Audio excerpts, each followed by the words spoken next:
Good evening and welcome to NUFC Matters. And like everybody else around the world, we are paying our respects to His Royal Highness Prince Philip, who has finally passed away, aged 99. And our thoughts, as everybody in the media, everybody around the world, are with Her Royal Highness and Majesty the Queen. Rest in peace, Prince Philip.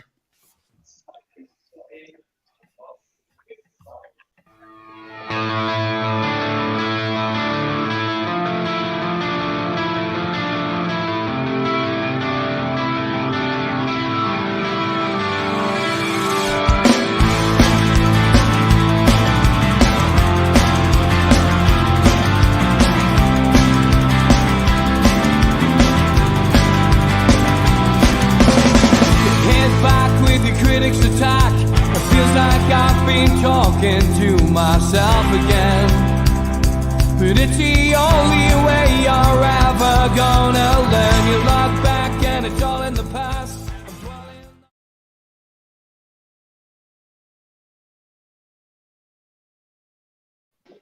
Good evening and welcome to NUFC Matters. This new credits thing is absolutely causing mayhem with this technology. I'm going to have a word with Neil. He's surprised the videos. They're great, but he's got a little gap on the end and I keep forgetting about it. So anyway, we're here, we're live. As I've already said at the start, a horrendous day for the royal family. Prince Philip passing away at 99, and a bit of a shock news day for everybody. We're hoping to lighten the mood. We've got all our usual favourites. We've got Troll of the Week, of course. We've got Toon Lookalikey. We've got Tweet of the Week, and we've got Toon Stato, and also a special guest as always tonight. We've got Keith Patterson with us, joining us from NCSL. When I think a lot of tonight's chat will probably be dominated by the pledge scheme and everyone's view on it. We had a little bit of it last night with Malcolm and with Gibbo. Gibbo was all for it. Malcolm was scratching his head at it. I'm sure the lads on the panel tonight will have a little bit of information and views on it. So welcome, Keith. Good to see you back on, mate. Yeah, good to see you. Cheers. Yeah, good to see you, mate. Just want your views a little bit on the pledge, I suppose, to start with, mate. I think it's a great idea, and I think. If Sunderland had done it, when apparently that went for 5 million, you think that the fans had got hold of that in time, it would have been a great thing. I think the problem at the moment is timing. I think that the worst case scenario is that the money goes to charity. So whatever happens, it's going to have a good outcome. If it ends up that Newcastle drop and become a club that sinks like Sunderland, I think it would be critical to have something like that. And I think it'd be massively important. So doing it now makes a lot of sense. As far as timings go, you know what NCSL are about. We're about to take over, and we're about to PCP takeover. So for me, if this happens, this pledge, it'll happen after NCSL cease to be anymore, because we will drop out if the takeover doesn't happen, and we'll go with the takeover does happen. And that's when I think we don't have the same kind of interests. But I spoke to the lads last week about what they were doing, and I give them bits of information really, which I thought might help it. And personally, I think it's a good idea, but if I'm being honest, I don't know if it'll ever come to fruition, because I think the club's worth too much money. The club's worth 350 million now. I don't see how saving even 3.5 million up and getting 1% changes the landscape, because for me, if Newcastle to get taken over, it needs somewhere in the region of $1 billion spent on in players, ground developments and training ground improvements. So it's a great idea. I hope it works, and at worst, it's going to make a lot of money for charity, which has got to be a good thing. Yeah, I would agree. And for me as well, my dealings with Amanda Staveley when she came to Newcastle, it was one of the things I mentioned about fan involvement. And certainly they would, I would imagine, welcome communication with the supporters first and foremost to get their feet under the table, if they come on board with the Rubens and PIF. I think what we've got to remember is it's PIF who will be holding the aces. They're going to have 80%. Amanda's going to have 10% with PCP, and the Rubens will have 10% as well. So it's a collaborative. It's not going to be one person's decision. They'll sit down, they'll work it out. But believe you me, I think we'll have with Amanda and co, a lot more communication with supporters. How and why that's done, and how they do it, that will be open, obviously, to many conversations. But the trust, of course, have to have meetings with the club. The trust will always be at the table. So having a place at the table is something that they're guaranteed. It'll be interesting. Look, I've certainly retweeted it. I think the way that they've gone about their campaign is very professional. I think getting the ex-players involved in the way that they have is very professional. I think the videos that they've done have been good. They've gone for every single angle, and so they should have done. It's been in the planning for 3 years. I was around the table as part of the NUFC in the days that this was really first mentioned. Alex told me about his idea, and fair play to Alex. Hell of a lot of work that he's taken on. He's put it out there. Good luck to him with it. As I say, will I be donating? It's a question I've been asked a lot on my timeline. No, I won't be. I'm a Freemason. I'm a worshipful master at my lodge. I donate a lot of money to charity already. I'm in the KT. I'm in the chapter, as well as being in my own lodge. I dedicate a lot of my time to Freemasonry, and that is a charitable organisation. When the terrorist attack happened in Westminster and the helicopter landed on the bridge, that was paid for by Freemasons, and I donate to that particular charity. That's my choice. Some of you out there will donate to the RSPCA. Some of you will donate to looking after a donkey sanctuary. Some of you will donate to the NSPCC. Some of you, like we do on this show on a regular basis each week, donate to the food bank. So, we all give to charity. And me personally, I don't feel that Newcastle will drop like Sunderland. I do feel like the takeover will go through, and I don't think that this 1% thing will come to fruition. And I think the money will end up in the hands of local charities, and that is fantastic. Well done, and congratulations if that is the case. I do really feel that there's been an agenda on Twitter, in particular, that favourite social media platform of mine, where there has been a lot of people, and I've kept out of it. I've said nothing apart from retweeting and supporting what they're trying to do. A lot of people who I saw, and I won't name names, directly attacking Keith and NCSL and the War Fund people, and they were only trying to do stuff on the same kind of lines, trying to raise money, War Fund's trying to raise money, NCSL trying to help the takeover, and those people have been lambasted, bullied, slandered online, and I think that's disgusting. Yet the same people are the ones backing the trust for doing what they say is the right thing, which essentially is getting off their backsides and doing something. Well, that's what Keith's done, and Keith's done a fantastic job. And I know some of you who watch the show have given Keith praise, and he deserves it. And as he's already said there tonight, he'll disappear into the ethos and disappear back into being just an ordinary fan like we all are once this takeover goes through. I just think there's a lot of hypocrisy out there. It's disappointed me that. And I didn't want to tweet it because I've already had a month of abuse myself over various other things, and I don't need it. I didn't want to get involved. So that's why I've chosen this platform to tell you that I won't be donating, but I don't blame anybody who does. And good on you. Anybody in the chat, if you're doing it, fair play to you. Go for it, do it. And as I say, I wish Alex, Greg, everybody at the Trust the very best of luck. We hope to have them on the show at some point to discuss it, to take your questions. I know they've used other platforms to go out and do that, but I'm sure there'll be more questions come up as time goes on. Neil, how's your health? Very well, thank you. Because you've been out with Stu for the last couple of days. You've done well to get here, and you're looking fairly sober. What's your take on the pledge? How can you not back it? It's as simple as that. It's easy. The lads have put a lot of work and effort into coming up with something. The thing that I think they've got in this setup is something we didn't have when we were doing Yes We Can, an ability to have people to just chuck in what they can when they can. And I think that's fantastic. I think that is, for me, the ease and simplicity of that is something I wish that we could have had. Doing Yes We Can, the way we were doing things was very, very different with a very different aim. and the vehicle was exceptionally complex, and as a result, needed a much more significant contribution and a much more riskier contribution. This is less risk in terms of they've made it upfront from the start.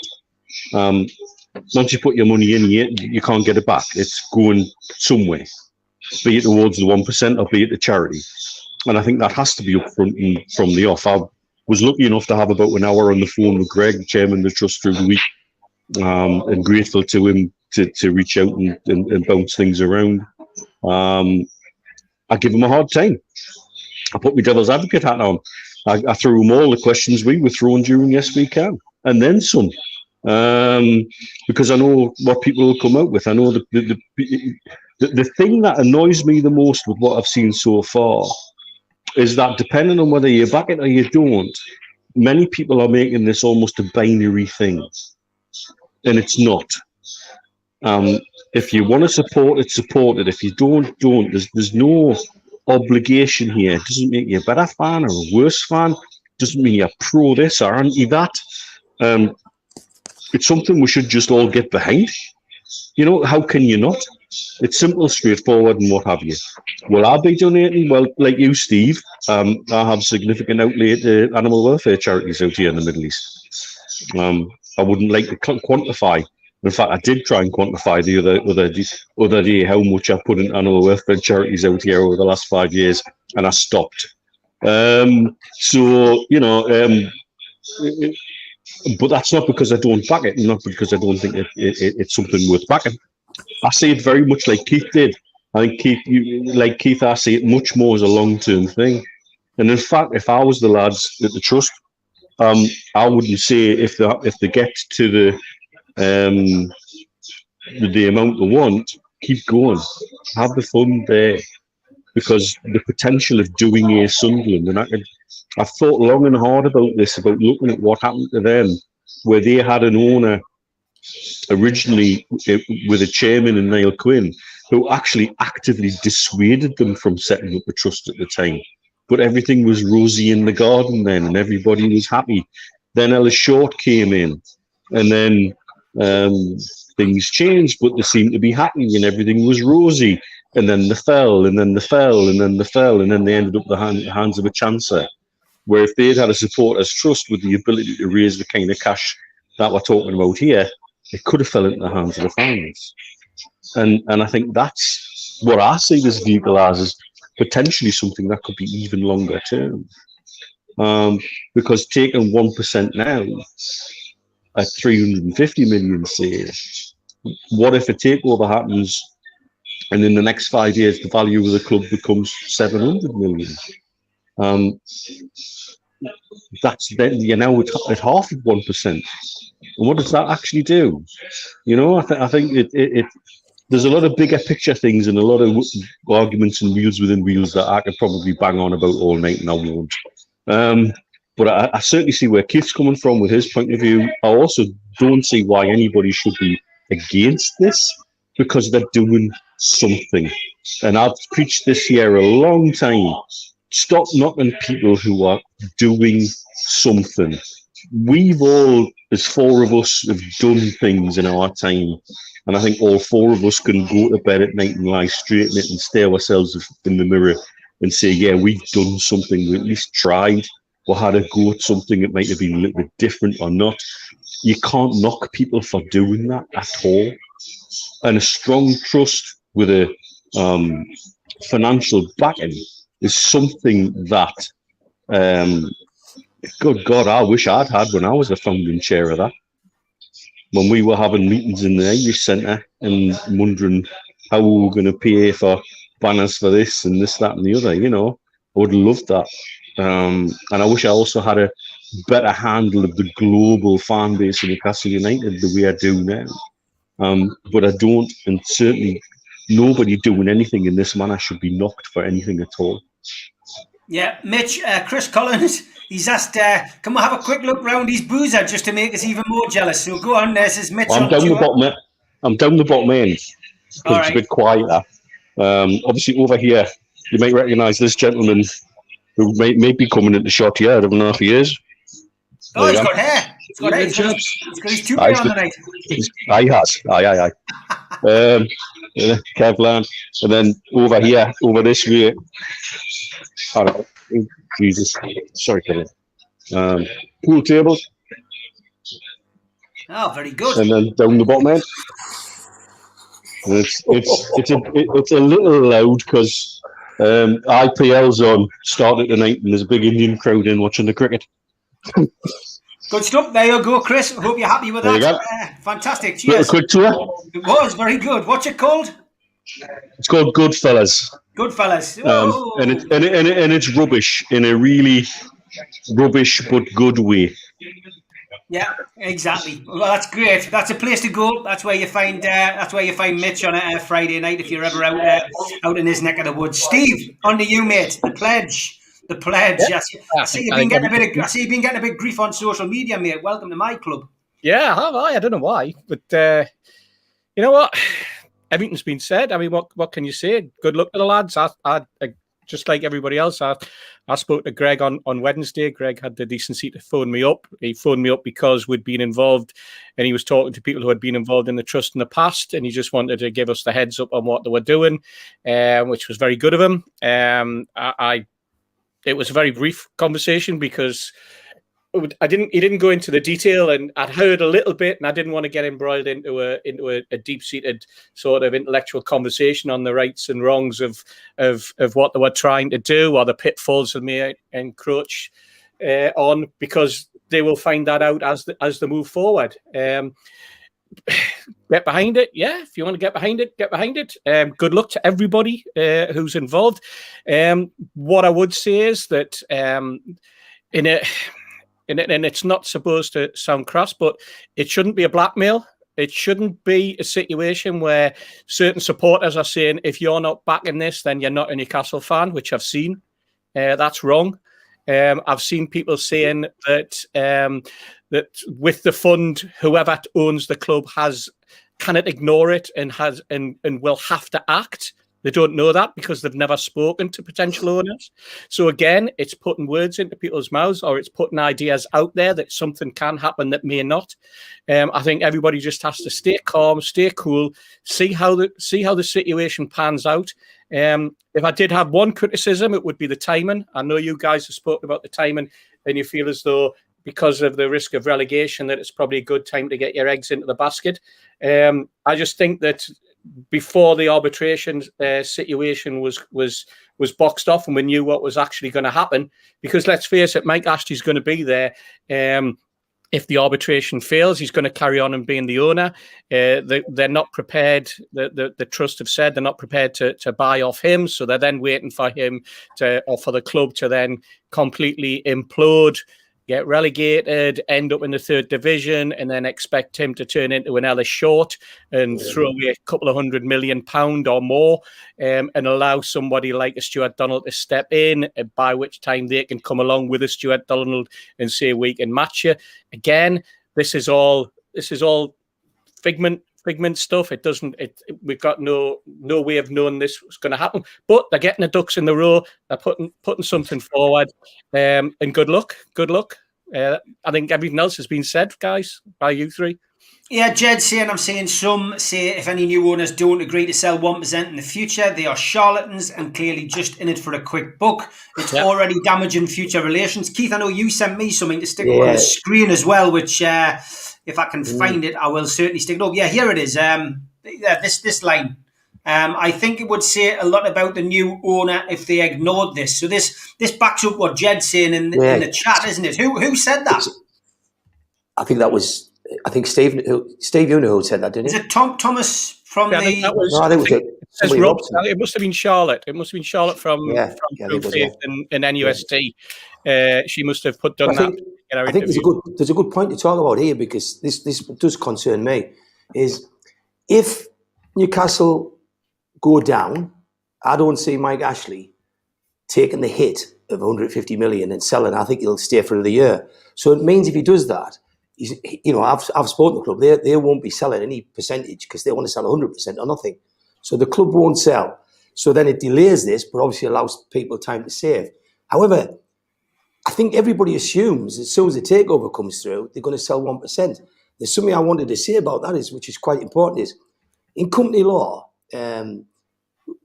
everybody works by what's called articles of association, and that's the rules of the company. And when PIF come in, PIF aren't come in saying, oh, look, we'll have whatever's left. PIF is specifically stating we want 80%. And there's a significant reason when you've got a business that 76% plus controls the company and 75% doesn't give you the exact same control. So there's this big significant difference between 75 and 76.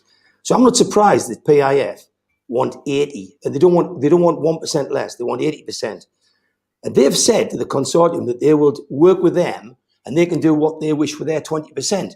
But there's something really key here, because when I was listening to the news the other night, there was a comment made on the news that we're going to get a seat at the table.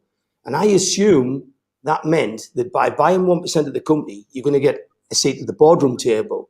But that's not the case. When you become a shareholder, especially 1% shareholder, you don't then become a director of the company. What happens is the shareholders appoint directors, and it's the directors who go into the boardroom. And you'd appoint, for example, director of football. And you might say, oh, let's give it to Steve Hasty, because he's a good lad, and he knows Newcastle back to front, and we all like him. But the reality is, I've heard two names bandied around who the takeover will go for. One of them I'll quote, which is Nikos Stabizas, who you all know, who's been the director of football for the last 7 years. The other guy that's in for it's supposed to be the best director of football worldwide. And that's the kind of people PIF, PCP, and the Rubens will put into bat to run this football club. And so buying 1% is a misleader if you think it gets you a seat at the boardroom table. It doesn't. Normally in an article of association, you'll get a statement which says 10% shareholders can get a seat at the boardroom table. But that's why I'm nervous that I can't see Amanda and Murdad and the Rubens being allowed to sell 1%, because I think they'll stop their 10. They've only got 10 each, and I think they'll need 10 in the articles for them to get a boardroom seat. So I think their shares, I think Rubens will nominate Jamie Rubin to go on the board. He's got experience at QPR. He's got a hell of a good name in football. So he'll be their representative on the board for their 10% stake. Bear in mind, they're going to pay $35 million for that. You've got to remember what $35 million is. It would buy 7 Sunderlands. That was a $5 million sale. Or would it buy 2 Ipswiches and a Sunderland? Because Ipswich was 15 and 15 plus 5 is 35. So then people are really putting the kind of money in that would buy a football club in its entirety, and they've changed. So when Amanda and Murnau do it, they might only be allowed to have 1 person on the board for their shareholding, but they'll need 10%. And what I don't follow, this is a bit, that I've asked a few questions, but I haven't got answers on, is if you get 1% of a football club, you do not get involved with who you're signing, the price of tickets this year, who the sponsors are. You get a set of information sent to you, and what 1% gives you, it gives you a 1% vote at an AGM once a year, and it gives you 1% proceeds of a sale if the club's ever sold. That's what 1% gives you. It doesn't give you any seat at the table. It doesn't give you any negotiations. So if people are thinking that 14,000 people in Nust are going to get input, and they're going to have somebody there saying, tell them this and tell them that, they won't be there. And that's a really important point. Because I think it is a great idea, but I don't think people should get carried away with what the wrong idea is. I can't imagine that PIF will take 0.5% less than 80, and I think they'll be happy with however PCP and Rubens split the pot. But I can't imagine that either of them companies will take less than 10 because they'll want board representation themselves. So I don't see, if the takeover goes through, how the shares get bought by the fans. Any idea who the other director of football is, Keith? You mentioned Nikos Stabizas, or is that something you can't share? The other one, I think you know him. I mean, he's supposed to be top in the world, and apparently he's been sounded out for this job. All right, okay, good stuff. Happy days. Right then, Mitch, to you, mate. I mean, what do you make of what Keith said there? He's, as Roger Cook says, it's good layman's knowledge, really, that Keith's sharing there.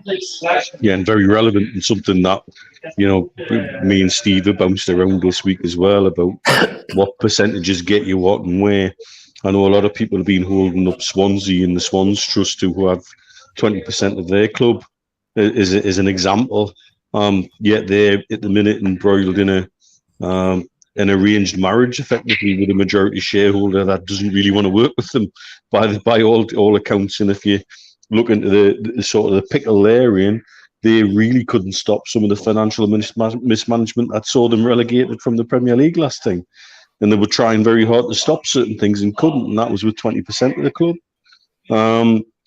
So I think any new owner coming in shouldn't be judged at all about whether they're prepared to give 1% of the trust or not, or engage with the trust, or to sell 1% of the trust.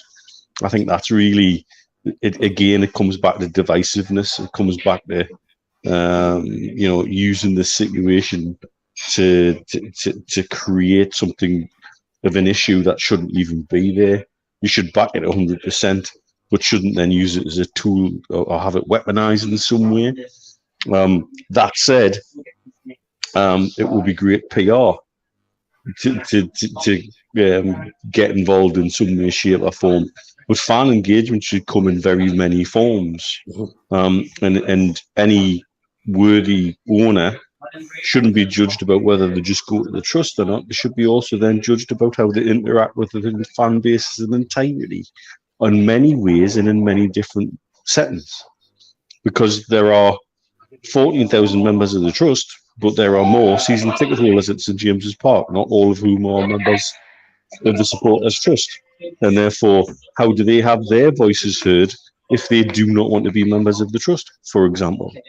We should have a club who's proactive in engaging with everybody in as many and varied ways as possible to take the points of view forward, because we've proven as a fan base we can't give a united voice on anything. I think the only thing we could give a united voice on is what colour should our home shirt be.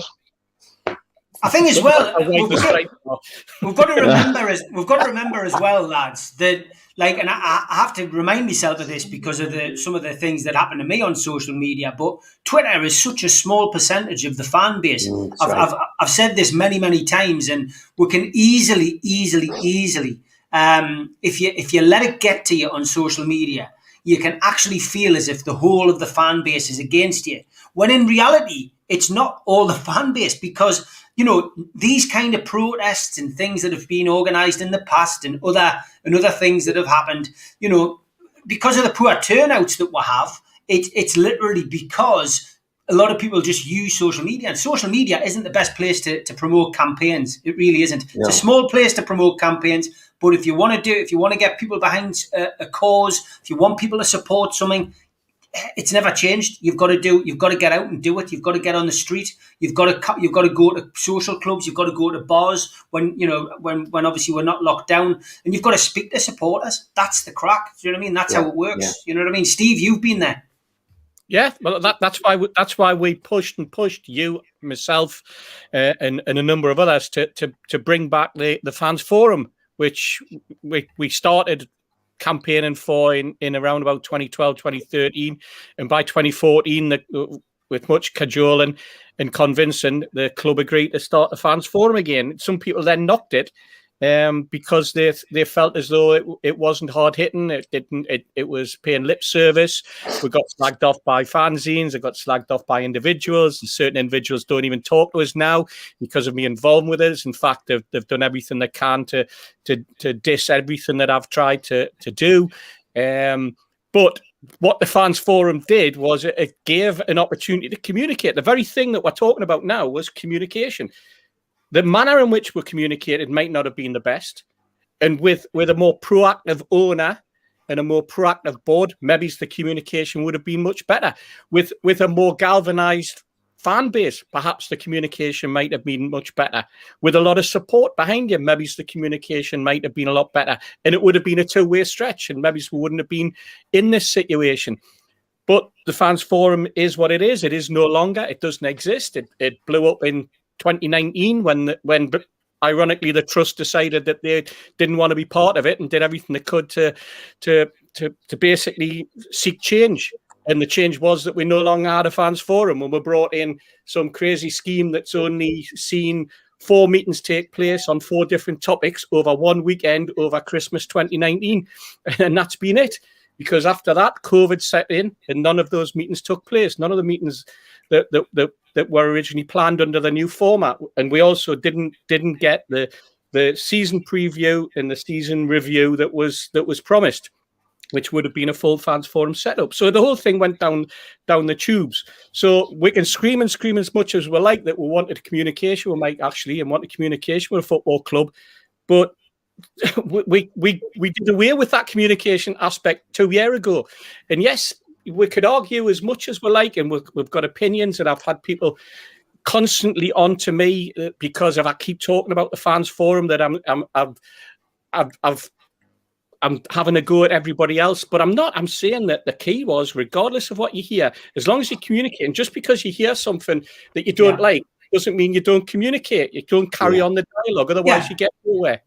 You're right. Okay, I'm going to pause the talk for 5 minutes on the pledge, because I've got a mate of mine coming on who is launching something. Well, he's already launched it. I'll stick the website up on the screen and bring him in. It's good evening to Bez. How are you, mate? Okay, Steve, lad. Yeah, good to see you, pal. Well done, mate. BezRacingClub.co.uk is up and running in time for the Grand National. Yeah. Well, I don't know if we're being the Grand National, but we're definitely a red car this weekend. Yeah. The horse is running for the first sign. 20 past 2 at red car. If anyone wants to bet, I'm throwing a oneer on there. So tell us the name of the horse first of all, Bez. She's called Mystic Moon Shadow. She's a young 2-year-old filly. It's her first race. I've got every confidence in her, but I have to really. I'm biased. But when she's out training with her stables, she's outpacing all the 2-year-olds. She's been training with the 4-year-olds, and she's beating 4-year-olds. What a race winners! Wow, unbelievable. So, I mean, you're a part owner. It's a thoroughbred racehorse. I love what you said in your press release. The closest you ever got to racing action was a Dick Francis novel. Yeah. So obviously, Mystic Moonshadow is being donated to 2 Manchester-based homeless charities. Coffee for Craig, isn't it? That's right. That's where it's going to. Coffee for Craig. And you're a patron. Yeah. So, I'm a patron of the homeless thing in Manchester. So all the winnings from the horse goes towards Coffee for Craig. And she wins a lot. We'll be able to spread the wealth around with different people, you know what I mean, and different charities. So at the moment, the main charity is Coffee for Craig. But obviously, if she's winning week in and week out, we can spread the wealth amongst other charities as well. Amazing that. Well, this launched on Thursday, March the 25th. It's called the Bez Racing Club. The link is obviously on the screen there, bezracingclub.com. Dead easy to remember. And the idea behind this really is that membership can be purchased from only £59. Obviously, the website's up there. You can have a look at it. Get yourself onto the website. But it's a great idea, Bez. And obviously, as well, you're going to be entertaining down at the race courses when you can, hopefully when crowds are allowed back, aren't you? Well, hopefully when all this COVID nonsense comes to an end, we can all start going out and doing what we do best, which is socialising with a pint in our hands. Yeah, be great. Well, I'm looking forward to seeing you live again and having a few bevies with you before and after, mate. And that's one thing I've certainly missed. Quick football one before you go, then, mate. Newcastle are obviously in their usual position, fighting in relegation. What have you made of Man United season so far this season? You know what? They're doing well. It's quite surprising how well they've done, really. You know what I mean? He's done a great job, Ole Solskjaer, and yeah, I don't think we're going to win the league, but we're in the game. Yeah.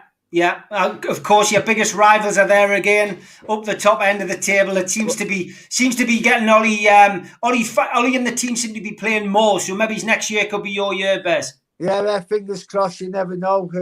Football glory again. Well, we've always got it in Manchester. Not like Yeah. you Northeast boys.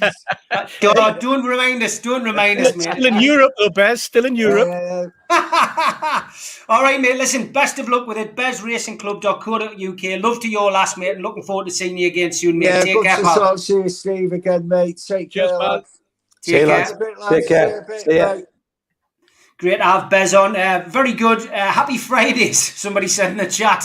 Very happy Fridays. Yeah, great to Did you have him ever on. imagine in the 1980s that would be sitting talking to Bez in 2021 and he was a racehorse owner? For God's sake. Oh, wait. You know, Absolutely. I never in my wildest dreams did I think that would be happening, you know? I could see him riding a horse across a field getting away from somebody. Get behind his scheme. He's always got something going on, Bez. And, Oh, yeah. What a character. What a If character. you Google him on YouTube as well, him and Sean Ryder have done some cracking podcasts. Yeah, lots going on. Hopefully, as we get out of lockdown, you'll be able to see them I hope again. Sean's got the jockey tomorrow, is he? Yeah, no, he's not. Let's talk a little bit about the takeover. A lot of people asking about arbitration, Keith. People will always ask this when you're on. Has it started? Is it halfway through? Has it finished? Any news? And there's been a regurgitated. It looked like a regurgitated news piece went out, which NUFC 360 put out last night on Twitter. It was from the insider to say that their understanding was that the takeover should probably go through no issues. They kept their options open June, July, or August. I mean, what was your feeling on that? I spoke to the club twice this week, and things are going as normal. The biggest thing at the moment is we've got to stay up. So all the talk this week was about the team, was about getting 3 points at Burnley. Nothing that was published from the insider or that went viral on Twitter for a couple of days. People asked me about it, and I said, well, there's nothing in there that we haven't said. If the club hadn't made the application to try and get the chairman overturned, would have been much closer now. But that was seen as a big move, and I think they got value out of doing that. They showed up that the chairman had actually withheld information that he should really have put forward himself, but he didn't. And the question was asked, is it a good time to complain now and make people aware about it? And they asked the question amongst the legal team, or should we wait till the end, possibly get beat, and then complain? And the decision was taken that they were going to try and get it overturned. That didn't work. At the same time, they also tried to get the deal brought into the public domain, and that squashed what EPL has been putting out, because EPL has been saying to people that they would rather it was made public. That's just rubbish. That's garbage. The club would love it to be public. But talking to the club this week, they in the same position. They're spending millions. I said that last time I was on. They've spent a mass amount of money, and when people say it'll be sorted by June, July, or August, I wouldn't like the bill for June, July, and August, and I wouldn't like the bill between now and June, because it's significant, money that I explained last time. So what do we have to do? We've got to stay up, because my awful feeling is if we don't stay up, I can't see Mike Ashley not doing what he's done twice before, and that is shuffling the pack and getting us back up to avoid losing a 150 million bid. The only way that wouldn't happen if we went down was if between him and the consortium, they came up with a deal where maybe he kept the TV money or something like that, and there was a bonus to get back up. But that hasn't been talked about. There's been no discussions. Lots of people are saying on Twitter, it must have been spoken about. It hasn't been spoken about at all. The last time the deal was done was a year ago, and that deal's still in place, still on the table. It's still there to be finished and sanctioned. But I think we've got to stay up. I think we will stay up. Somebody said to us today, if Fulham win tonight against Wolves and we get beat on Sunday, it's a hell of a bad picture. And I said, all right then. So if Wolves win tonight and we win on Sunday, how does it look then? And he said, it's probably game over then. We're probably safe. So how can you say that we're knackered if we lose one game? The reality is there's still points to be got off West Ham at home. I don't think Arsenal are a great side. You've got Sheffield United, you've got Fulham. So you get 12 points out of them. So you've got to put it in perspective and say, I spoke to Liam Kennedy for about an hour this week, and he said he's of the opinion that 4 or 6 points will probably do it. 4 points or 6 points. I know you probably want to come on that later, but for me, they're spending so much money on this at the moment. I don't want any fans to think for a moment that this isn't takeover driven. It's massively that way. The only way the takeover wouldn't be the next stage is if the takeover people walked away. And you fellas know that people aren't walking away and people are sitting there waiting to act. But as far as the team goes, I don't think, and I spoke this week, and I don't think that the EPL are going to rush themselves or are going to put themselves out to progress anything prior to Newcastle securing safety, because the EPL would like to think that Piff would walk away, which again I don't think is the case. Yeah. I think Piff not walking away, it doesn't mean that they get Ashley to take that drop, but I'm confident. I'm still feel exactly the same. Safety, court case win, takeover. Yeah, let's hope it's that simple. Got a lot going on tonight, lots of things, obviously regular parts of the show as well. John from QTech has kindly stuck the golden ticket in tonight as well. So, NUFC Matters golden ticket, you'll have seen it on Twitter. 4 NUFC Matters golden tickets, 3 have gone. Purchase an NUFC Matters t-shirt or mug and you might be one of the 4 lucky winners. What he's doing tonight though, and the prize of course is a VIP table at an NUFC Matters Christmas party, which of course needs to be rearranged yet. Free drinks package at the party, signed NUFC Matters merchandise pack, and exclusive design NUFC Matters t-shirt. So to win this, we're going to have a question tonight, and it's the first person that John selects in the chat is going to win. So, this is your question. How many goals did Supermac score for Newcastle? At how many goals did Supermac score for Newcastle? Over to you in the chat.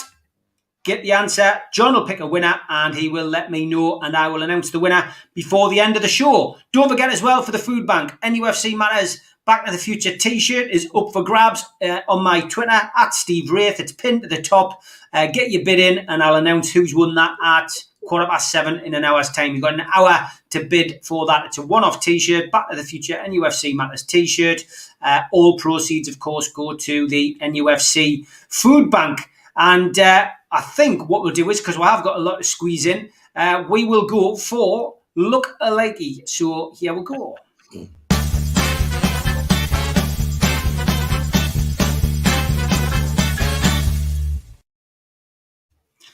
Okay, Mitch, over to you, mate, for your look-alikey. And again, the inbox was full, I believe, of potential suggestions, but you did come up with an absolute belter. I get fired so much every week. It's great, man. I don't have to do any work. Everybody just hands it on a plate. But I thought this was certainly the best one this week. Well, I know I got sent one. Who sent you this? Paul Oxley. Paul Oxley sent you. Aye. There we go. And I know apparently it's some actor from Corrie, but I've not been in the UK for so long. I haven't got a damn idea who the guy's name is. But yeah, it's obviously Ryan Fraser for Newcastle. Now this guy is obviously one of the newer characters in Coronation Street. He's called Peter Ash. That's it. That's right. What he's called. He's an actor, Peter Ash. But yeah, he's in Coronation Street. That is Spit and Dabs, by the way. It's a good one, lads, isn't it? Do you think he moans as much as Ryan Fraser does? He does. Anyone who watches the show knows he does. Aye, but that's his boyfriend. To be honest, lads, I think he gets more action than Ryan Fraser, but we'll leave that there. Well done, Mitch.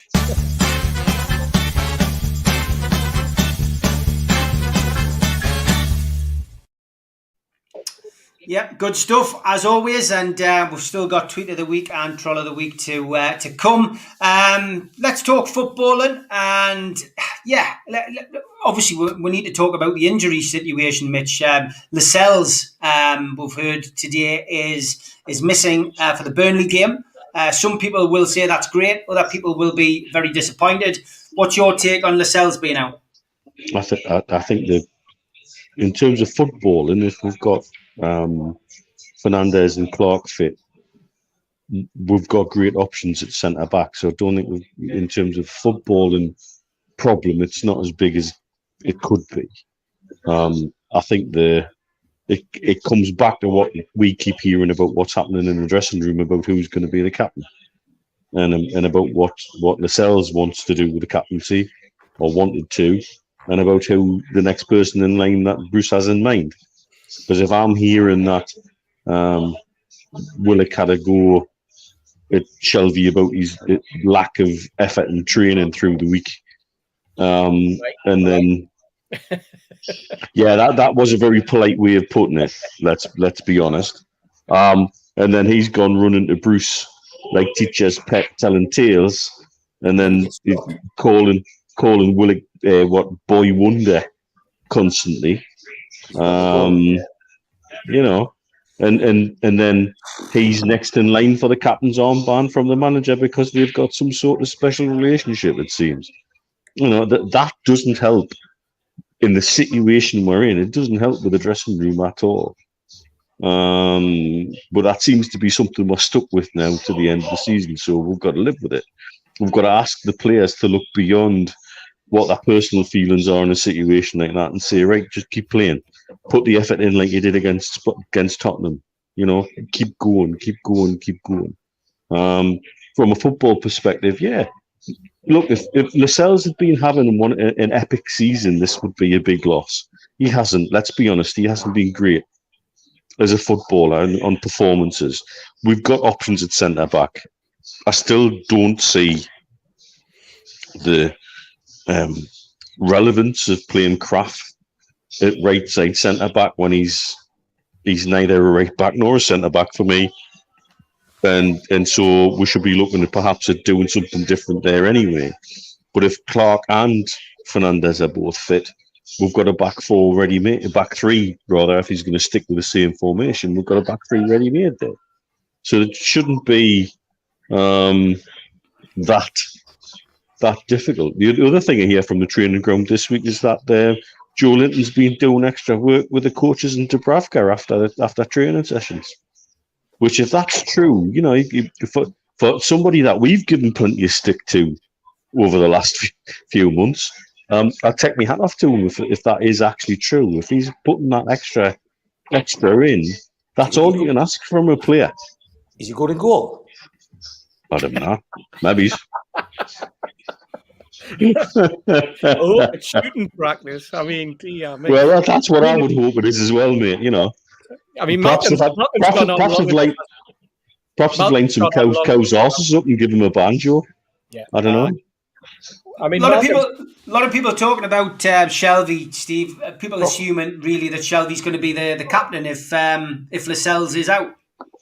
Yeah. Oh, yeah. Well, there will be because you know that's the nature of football. I mean, I'm listening to what Mitch is saying, and the one caveat I would say is that if I was the manager of Newcastle United or a manager of any football club, I would be wanting me full squad. And so even as a fan, I'm sitting there going, I'm quite happy for players to be dropped because they're out of form. I'm always disappointed when players are not available for selection in the first place because of an injury. Because then all of a sudden you can suddenly find injuries starting to cascade because then problems arise. So, for example, you've got Lascelles out injured. We've got Fernandez who hasn't played for a while. And then Fernandez comes back in. But Fernandez then has an injury, so straight away then the problems rise. I'd much rather Lascelles if there was going to be a change to be made, it was Lascelles out simply because he was out of form, or you had a manager who was rotating, or you had a manager who was managing his squad in that particular way. So I'm disappointed from that respect because of having him injured and out of selection.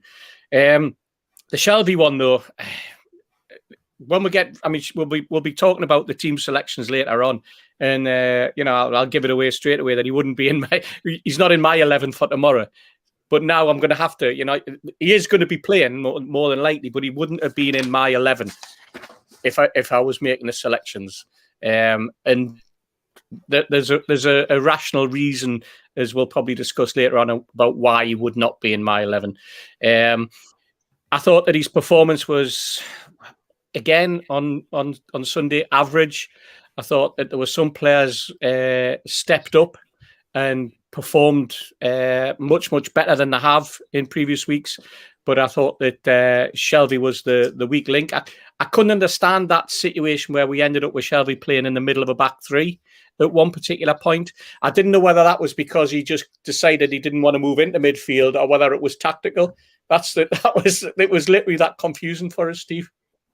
Yeah, okay. What about you, Keith? I mean, Lascelles, I saw you hanging your head when we're talking about Shelby. I agree with Holly, who's on the chat tonight. She says Richie should be captain. Richie made the difference last week. I think you're right. I thought he was outstanding.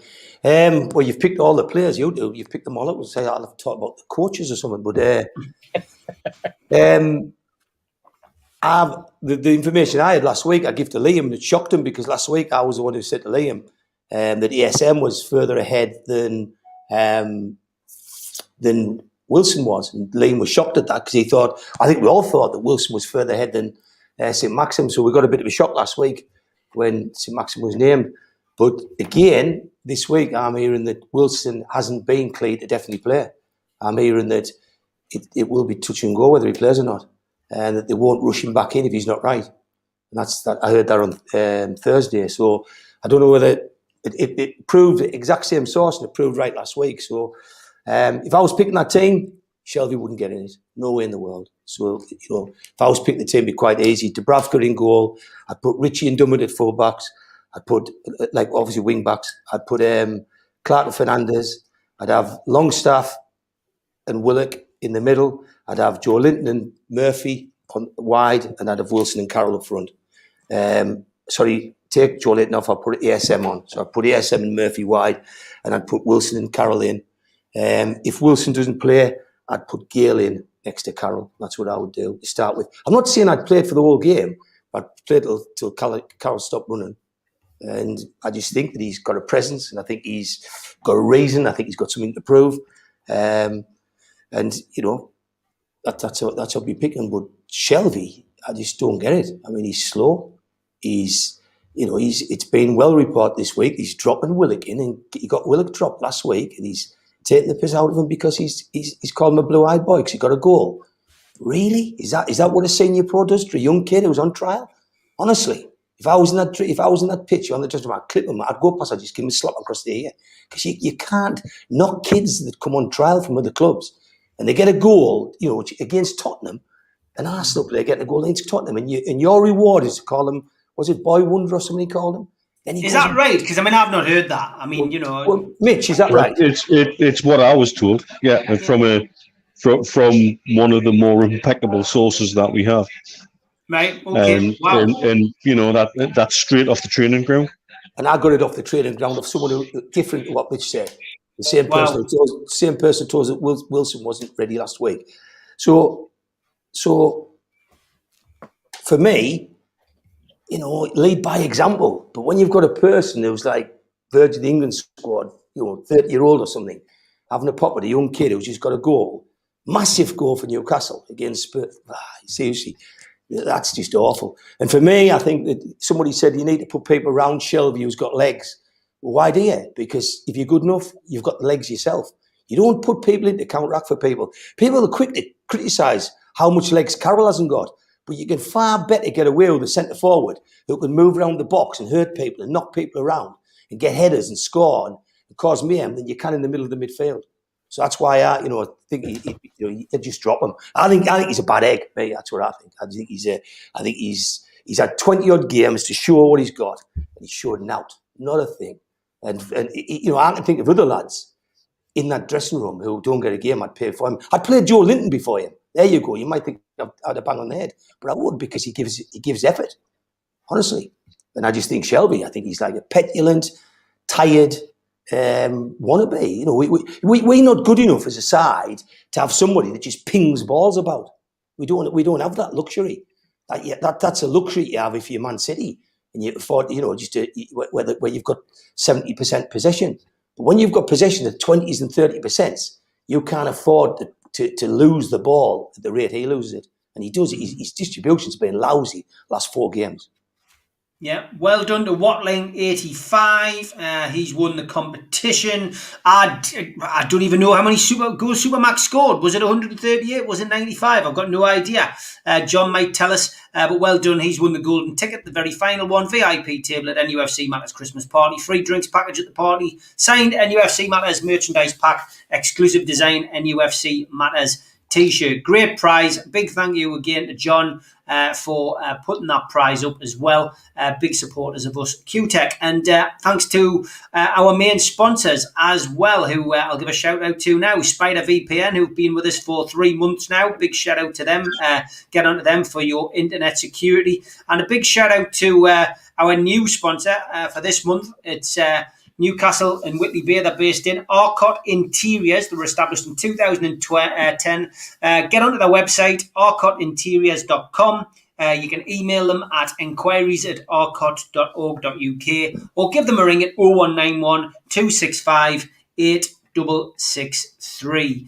And also a big shout out to John from qtechshop.co.uk. They make us pool tables and snooker tables in Wallsend, and a Jab Signature, who make our flyers and our posters. First time visitor to the channel, subscribe, hit the Newcastle Legends button down in the bottom right hand corner, and that's it. You subscribe, costs you nothing. Hit the like button, which is the thumb up, and hit share as well, which shares it onto your social media, and join the chat.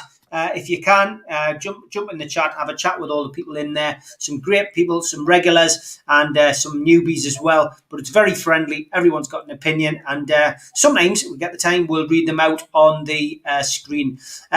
Virtual Matchday Bucket is back this weekend. NUFC fans, foodbank.co.uk. Because we can't go to the games, we can't donate to the food bank, we can drop money into that bucket. I believe it's creeping up to £2,000. I was speaking to John this week, and that little idea that he's had has raised a massive amount of money. So well done to John from QTech. But there you go, NUFC fans, foodbank.co.uk, and make your donation on Sunday when the match kicks off. Merchandise as well, don't forget, this is running out, nufcmatters.com. You can buy your t-shirts on there, and some different t-shirts. There's also some mobile phone holders and various other stuff. Even some car stickers. Stick them in the car and tell everybody that you follow this particular show, or cult, as it's been referred to this week, and that isn't a misspelling. Mitch, come to you now, and just want to talk about Steve Bruce today. I mean, he always gives us plenty to talk about. Keith Downey put this out today. This was from his press conference. I got home Sunday, and my good lady had cooked me Sunday lunch. By the time we sat down, Mitrovic had scored for Fulham. By the time I'd had my apple pie and custard, they'd lost 3-1. Like any other household, I don't know if I can put myself through it, referring to Fulham on TV last night.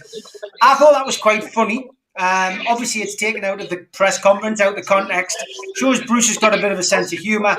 I did see Spenny Mag go absolutely mental about it, but in our WhatsApp group, it's going to split opinions. Look, he got a good result last weekend. Fair play to him. You know what I mean? He made the right decisions. He made the right substitutions. It was better than slagging off the journalist, which he has done in previous press conferences. Yeah, it was, and you know what? He's trying to be funny, but kind of coming up with an analogy that's just a bit rubbish, which, that's fair enough. The fact he says he doesn't want to watch one of our competitors that we're going to play soon, it might be worth having a little watch of them, because I gather from the people behind the scenes at St James's, the only thing he's actually ever bothered about when he looks at stats is how far somebody's run.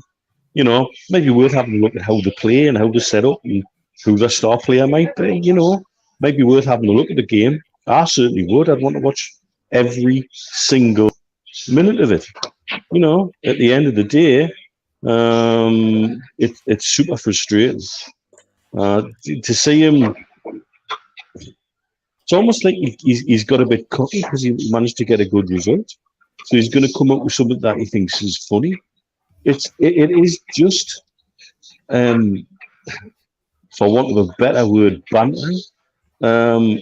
Which, to be honest with you, I kind of take a lot of anything he says terribly seriously, because he's a 100% copper bottom knacker most of the time, and so people are going to read more into that than they really should. I think what he's trying to say, reading between the lines, is that if there's within the time you could eat your Sunday dinner, Fulham could be ahead and then lose a game. There's a lot that happens in 90 minutes of football. There's probably better ways of saying it than that. And that's all I would really say about it, to be honest with you. Yeah, what was your take on it, Steve? Did you laugh? I did actually, I must admit, and you know why? Because sometimes jokes can backfire on you, you know, and sometimes you can say what you think are humorous things, and they can come back and they can bite you on the backside. This happened to me today when I made a wisecrack on Twitter that came back and hit us like an express train. But that's the nature of, you know, somebody who's 60-odd-year-old and he wants to. He wants to try and sort of take the pressure off and try and, you know, because he's been interviewed by press people who probably feel aggrieved that they're not getting, you know, what they want from him in terms of quotations, or, you know, he feels as though he's been in some sort of siege with them over the last few months. You know, possibly all of his own making, by the way. But, you know, he feels under pressure, and maybe he feels a little bit less under pressure at the moment. He felt as though you could have a little bit of humour with them, start the interview off in a light-hearted way. And for some people, it backfires, and for others, they just find it rather amusing. I think some of the comments that I've seen were equally as amusing. Like, for example, you know, Alpine custard, what was wrong with the ice cream? You know, all of that type of patter. The fact that he actually has a wife who'll cook him a roast dinner is quite admirable. You know, I think we end up with pasta if we're lucky, but you know, that's another story for another day. And I probably just got myself into trouble there if the people downstairs are watching the show as well. So, but yeah, I think that's the, you know, let's not get too hung up about it. Let's concentrate on the other aspects of what he said in the interview, if he did say anything at all that was of any interest. Okay. Yeah, Keith, what about you? What's your take on it? And Brucey's reference to what he has for his dessert? Well, you know, there'd be a great big dish with it. What it was like, would it? It wouldn't be a small bowl, that's a certainty. But I don't know. I tend to switch off when he comes on. I want to apologise because 3 people on here already, Train's son, Joe Walker, and Kevin McGarry's rightly pointed out that I missed Almiron out, and that's just me sitting scribbling on here. So my team would have Almiron and Wilson up front, or if Wilson doesn't get named, Almiron and Carroll. So that's my team, which I picked. So sorry about that, and well done for picking us up. And Furiel Mags, they're saying that Newcastle's going to win 2-0 tonight, so I hope that happens. But yeah, I think Spurs are going to win, doesn't he? He thinks Spurs are going to win, and I mean, they were 2-0 down against 3-0 down against West Ham, and they came back. And if you saw, they come back to 3-2, and they've got some good players. I mean, I think that Traore's a great player, mate. The lad who was in Middlesbrough, I think he's just a total athlete. It was a lot of people say he's one of the hardest players to mark in the league, but it just hasn't happened for them this year. And that manager couldn't do anything wrong, 6-12 months ago, but it just doesn't seem to be happening. But I think it's massive tonight if Fulham don't win it. I think after what happened last week, going 1-0 up and losing 3-1, if they lose tonight, seriously, I think Fulham could start dropping like rock.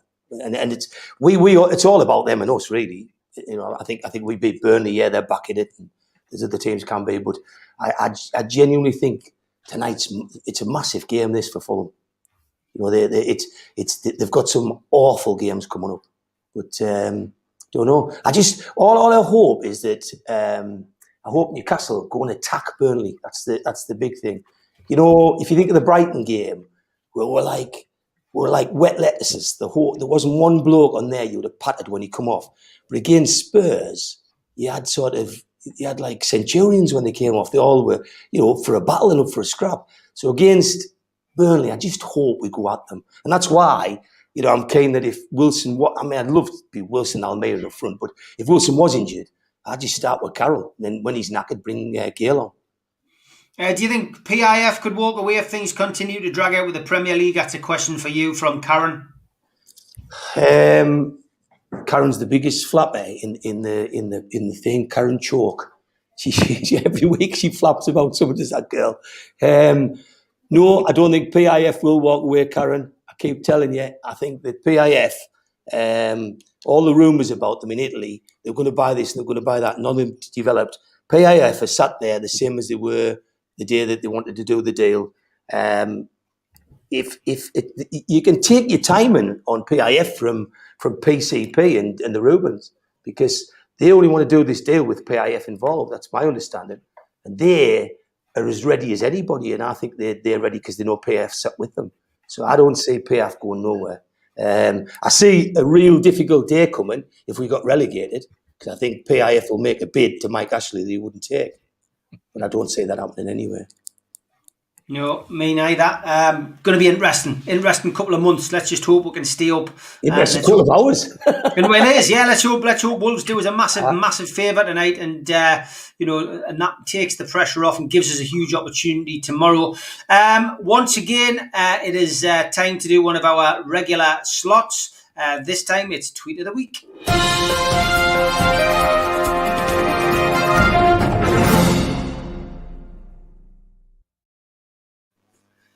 As always, Steve sends me a load of tweets. I've compiled a couple as well, and I'm guaranteed to get them in the wrong order so that Steve thinks he's got the winner and I'll probably put it out first. But here we go. We've got about 6 or 7 tonight because it was a pretty busy week. There you go.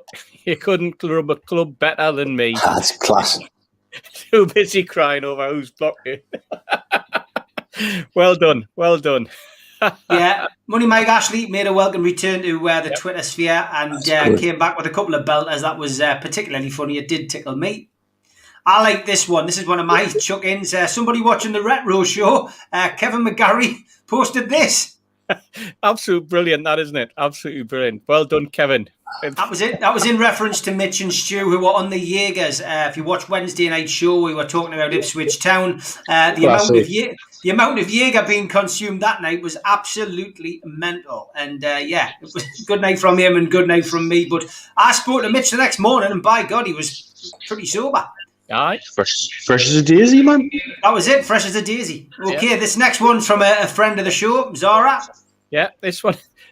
Steve, have we seen that photograph before? Or is that definitely you? Or is it somebody else? Not sure about weddings, but I know of a fact he does funerals. That's very quick. She was very quick off the mark with that one, wasn't she?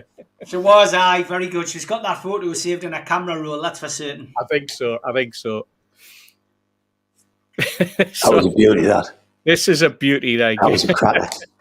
Hi, Roscam. I know you've already done documentaries on turf wars with rival gangs using knives and guns, but not sure you'd be interested in the Twitter podcast wars. Angry 40s, 50-year-old men in headsets who have keyboards as weapons. Sounds a hit. You know what? Ross would probably be scared stiff to come up and sort that one out, wouldn't he? Yeah, I didn't see a response. That's true. This was one right last weekend. Now, this one was really good. This is from Craig Anderson. Why does it look like Jose Mourinho is playing the final game of Family Fortunes with Steve Bruce? Yes. It does look like that. I thought Mourinho was little and Bruce was big, but that picture tells a totally different tale as well, doesn't it? Yeah, I think so, mate. I think so. Very good. And this one was another one I picked out. Yes, this was one of yours. Your favourite person there, John Joe Shab, will be answering your questions ahead of the West Ham game. And Sean Smith piped straight in with, how do you still keep getting picked for games? Great one. I love it when the first question is like that. I've got to be honest, I had reams and reams of that. There was at least 25 great comments in the opening 30, which had me in absolute hysterics, mate. So it was good. Sometimes the original tweet isn't the winner; it's the follow up, isn't it? The follow up, the response, because some Newcastle fans are so good. I mean, the wit and humour in it, it's just cutting. It's brilliant, you know. Yeah, and I'm not sure. Is this one? Yes, this was your winner. Yes, this is me winner, and I thought it was very apt. I thought, and I thought it was a dig at a dig at nobody, but a dig at everybody. And I think it just wraps it all up. There's Greg, great guy. Great trust board meeting tonight. Member update, email lands tomorrow, big week ahead. And then Davy Gill came straight in with, it's not an interview with a notorious criminal, is it?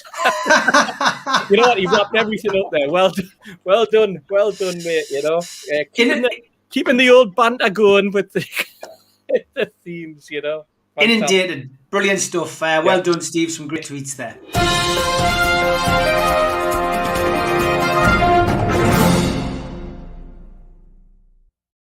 I've got to say, though, Steve, Twitter's great when it's funny.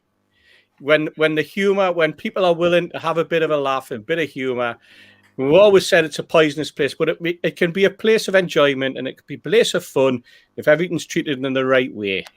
And we do have fans out there who do treat it in the right way, and we shouldn't lump every Newcastle fan in as sort of a troll or whatever. But there are some great lads out there. There are some lads who can laugh at each other, lads who can laugh at themselves, and that's what it's all about at the end of the day. That's what football terrace humour is about, and I think that's what we're trying to keep going. With that, just a bit of a laugh on a Friday before we get into the nitty-gritty of a Saturday or a Sunday game. Yeah, of course, and that's what it's all about. Like Joe Walker says, Geordie crack, it's the best in the world, and Simon Davies, brilliant from Sean Smith. Yeah, some great stuff out there, and that's what it should be about. That's what the social media thing should be about, really. But look, it's a minority who have that kind of animosity towards certain people, and.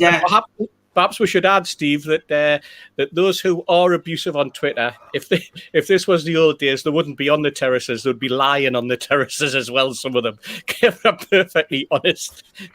Yeah, I mean, look, I was going to keep this for the retro show, but I thought it probably wouldn't fit in because we've got so many things to talk about. But this picture was doing the rounds on Twitter, Keith, and I just want to know what's the first thing that comes into your mind when you see that picture.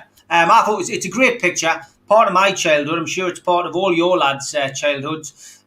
What's the first memory that comes into your mind when you see that? Without a doubt, my 21st birthday when Keegan scored against QPR. And I was stood in there. We went in there, we stood and watched that game in there on the barriers. And the other thing that comes to my mind is it always, when I say that, it always makes things to the toilets at the back. I don't know why. You know, you always think the toilets when you say them barriers because it seemed as though them toilets would change when the barriers went. But the game that always stands out to me then was Keegan's debut against QPR, 1-0, 28th of August. Okay, what about you, Mitch? What's your first memories? The rancid smell of piss. Well, there you go, Andy. That's it right now. Sorry, but I'm seeing the comments. I see those terraces. You're right. You can remember the bugs at the back.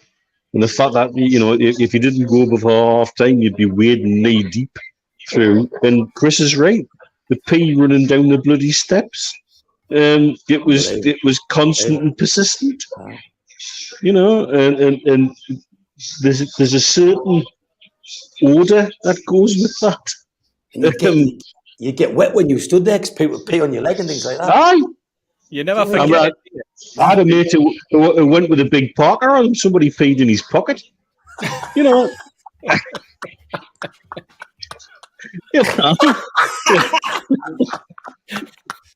His best coat.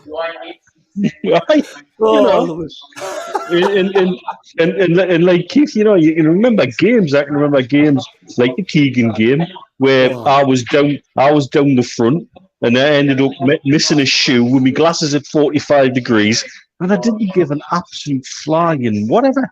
Because it was that emotion, that release, I can remember games where starting one part of the bloody Gallagher end and then I'd end up about 25 metres away by the end because you were just carried along with it all. I remember being crushed against the barrier. I didn't like leaning against them. I'd rather be leaning backwards against them because if you got it wrong, if there was a surge, they'd have the wind knocked out of you by about 30 seconds. It was crackers. It certainly wasn't any way to watch a game, and yet it was a fantastic way to watch a game. When you were there with your mates, you wouldn't change it for the world. Yeah. What about you, Steve? Any memories of those terraces? Lots of stuff coming in the chat, of course. Absolutely. I mean, 76 semi-final, Tottenham. People don't realise the drop that there is when it gets to the cinder track, but the movement of the crowd at half time, even with those barriers. In fact, I think that picture is probably more around about 78, because there used to be gaps within those barriers. And those gaps were filled. They filled it and they made them right across, because there used to be a barrier and then a gap and then a barrier. And then all of a sudden we came in one season and they'd filled in and they'd put like more concrete slabs between barriers to make it more difficult to get moved around. Also, I remember one particular year turning up and everybody went, "Dear me, look, they've done a bit of work on the ground." And what they'd done was they'd put that line down the middle where the police could get down, up and down from one end to the other, and put that little fence in between, because it used to be just like a rickety fence, and then all of a sudden we had actual barrier that was with a walkway going through the middle, and everybody's going, "God, how much did this cost them?" And then the next season coming in saying they've lashed out even more, because you walk in and they'd actually painted yellow stripes or yellow lines along to make sure that you could see them in the dark and stuff like that. But the drop that you had on the cinder track at half time in the Tottenham game, the crowd was so busy. It was like 38 or 40,000 in. Oh, that's what the official attendance, I think, was that. But it seemed to be chock. I might be wrong, but it seemed to be. It was literally sandwich. And at half time, I got pushed and pushed as everyone was moving to go to the toilet and I actually stepped directly from where I was standing straight onto the cinder track.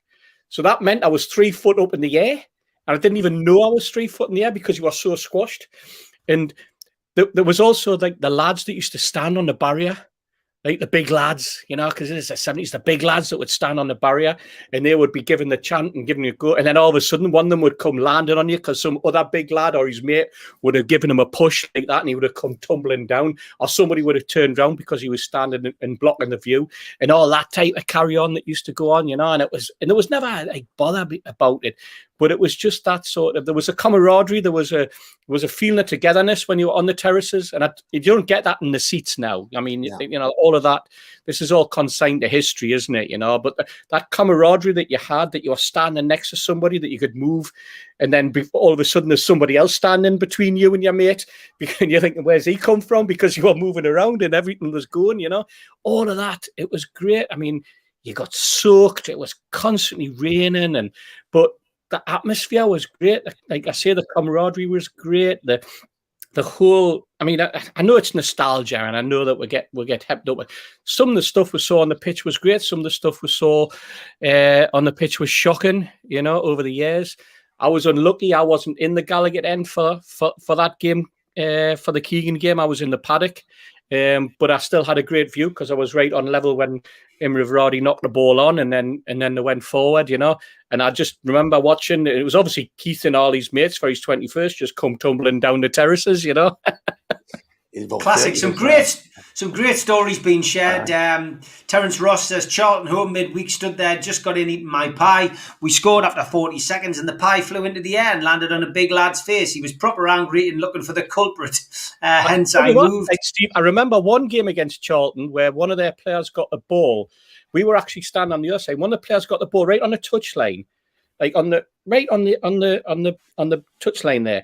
And John Anderson took a swing for it and missed it and caught the kid and broke the bloke's leg. And you actually heard it snap. You actually heard the snap as he kicked the leg. It was like, and I forget the lad's name. I think it was somebody Mills, I think. I'm not too sure. But you just saw him just like drop like a stone. And Ando, it was a typical Ando swing to clear the ball. But he missed it completely and just took this kid. And you literally heard the snap, That's how close you were. And that's like, you felt you were part of it. Fascinating.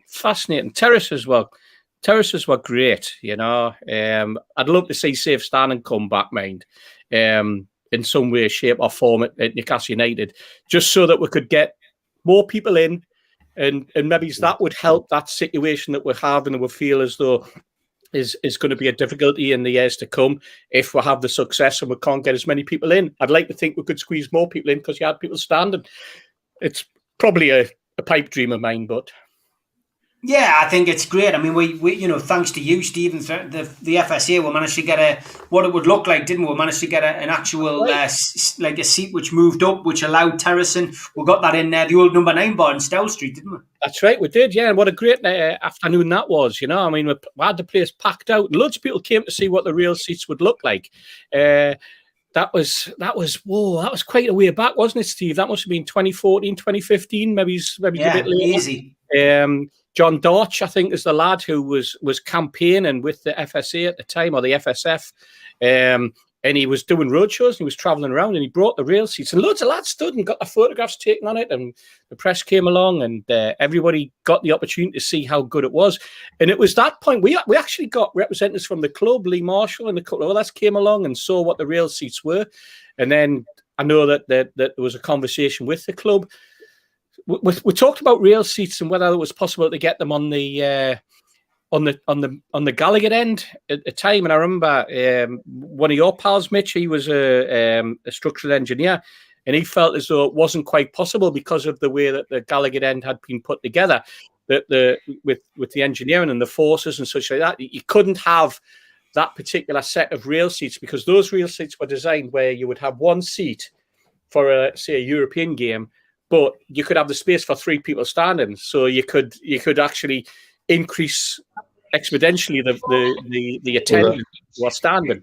But then wasn't designed for that because of the way that it was put together. So other thing you've got to factor in apparently is the resonance, that if you've got people standing and bouncing and jumping, it makes basically the stand shake, and anybody who was at Old Trafford for that semi-final can understand quite clearly what harmonics do to structures and in an engineering term.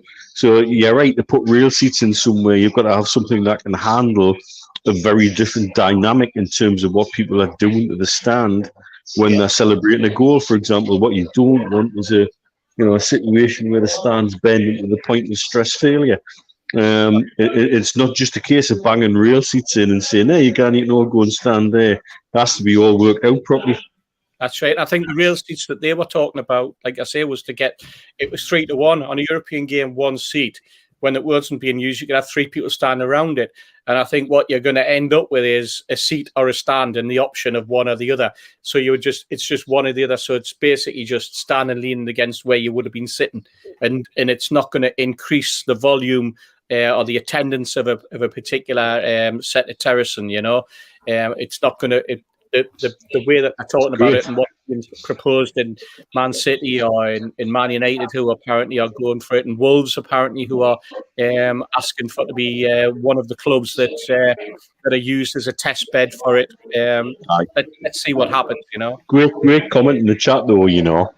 The standing areas probably would be only filled with 40+ blokes reminiscing, because everybody else is used to sitting in seats and taking selfies and filming the game with their phones, That's right. Yeah, Holly's one of our younger viewers, obviously takes part in Ladies' Night and Matchday Live. She says, I'd love to see us bring a standing end back. I'd certainly rather stand at matches than sit. And of course, Holly's right. I mean, when we go to away games, who sits down? None of us. We all stand, despite some overzealous stewards always trying to make us sit down. It's part and parcel of the away day atmosphere, but yet at home games you can be thrown out and banned for that. So I think there needs to be some kind of sensibility. I think we've all got we haven't got short memories. We all remember the tragedy that happened at Hillsborough. It was awful, and I'm sure, like many football fans, I've shed a tear watching any programme to do with that, because it's something that's synonymous with all football fans travelling away. It could be you might never see your family again. You don't expect to go to a football match though and die at a football match, and that's what happened to those poor people. So that has to be taken into consideration. However, we've moved on. There's been justice for the 96. There's nothing wrong with maybe potentially looking at it as long as it's safe. Yes, but people stand at a game didn't cause Hillsborough. No, it was the police. It was the police. The police that caused Hillsborough, the inadequate facilities at the ground, the way that people got in, etc., etc. Normal people going to a football match acting in a normal way. in a situation that was policed and managed properly and stewarded properly, that would have been absolutely fine. That's the key to it all. But unfortunately, because of politics and everything else, we ended up in a situation where nobody was allowed to stand at football matches, and that's like that's just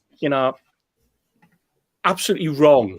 And because it covered up so much for so long for those families, Stephen, it's a very important point that we must never forget, that just because somebody said someone was standing at a football match, that didn't cause them to die at a football match. What caused them to die was shocking policing, shocking stewarding, and shocking facilities, and absolutely totally inadequate people running and organising a football match, or the stewarding of a football match and the policing of a football match. That's what caused that. Yeah. Let's see what happens with that. It'll be interesting. It'll be good to, even maybe when we get back to going back to games, being able to see if the FSA would do something like that again, because it would be interesting to see what people would say now. And the club, again, new owners may have new ideas, and hopefully a lot more money to spend on and potentially doing something like that at the ground at some point. So we will wait and see. Back to the competition that Steve Hasty often runs with QTech. And this is always a good one. Win something tasty with Hasty. And I've just got to double check my phone, because obviously John sends us what the prize is, and he's donated something again. A double room for two in the Hotel Divan in Newcastle on Sunday the 27th of June. It's an overnight stay. So you know the script. You get a clue each week for the next 4 weeks. If I know, will he pay for me flights and me quarantine as well? He might do, you never know. He won't pay for your drink. You won't pay for your drink. I love it. Okay, so thanks to QTech for doing this. Your first clue this week is this. Okay, a lovely scenic shot of Newcastle. And is that Sazy? Cessay, yeah. Cessay. Okay, there we go. Cessay. So there you are. Write that clue down. We will be back next Friday with another clue, and you will put the clues together, and then there'll be a final question, and you get a chance to enter the competition and win that. So thanks to John from QTech for that. And I've seen in the chat everyone's eagerly anticipating the cat. We want the cat. We want the cat. It's becoming a cult thing itself. Get your last bids in for the T-shirt. It's up to £70 now. Phil Jensen has the winning bid at the moment, £70. I would like to get to 100 if we can. So anybody wants to bid on that, get yourself onto my Twitter at Steve Wraith and bid for the T-shirt. All proceeds, of course, go to the food bank. And I am again back tomorrow at 1 o'clock tomorrow afternoon with Mick Lowes. Only right to get Mick on when there's actually something to celebrate, i.e. getting a point against Tottenham, which nobody predicted. So, it'll be good to get Mick on 1 o'clock tomorrow afternoon, have a chat with Mick, and then, of course, we've got Match Day Live at the early kickoff time, 12 o'clock, so we'll be on at 11:30 on Sunday. So, action-packed weekend. Okay, you've waited long enough. Here we go.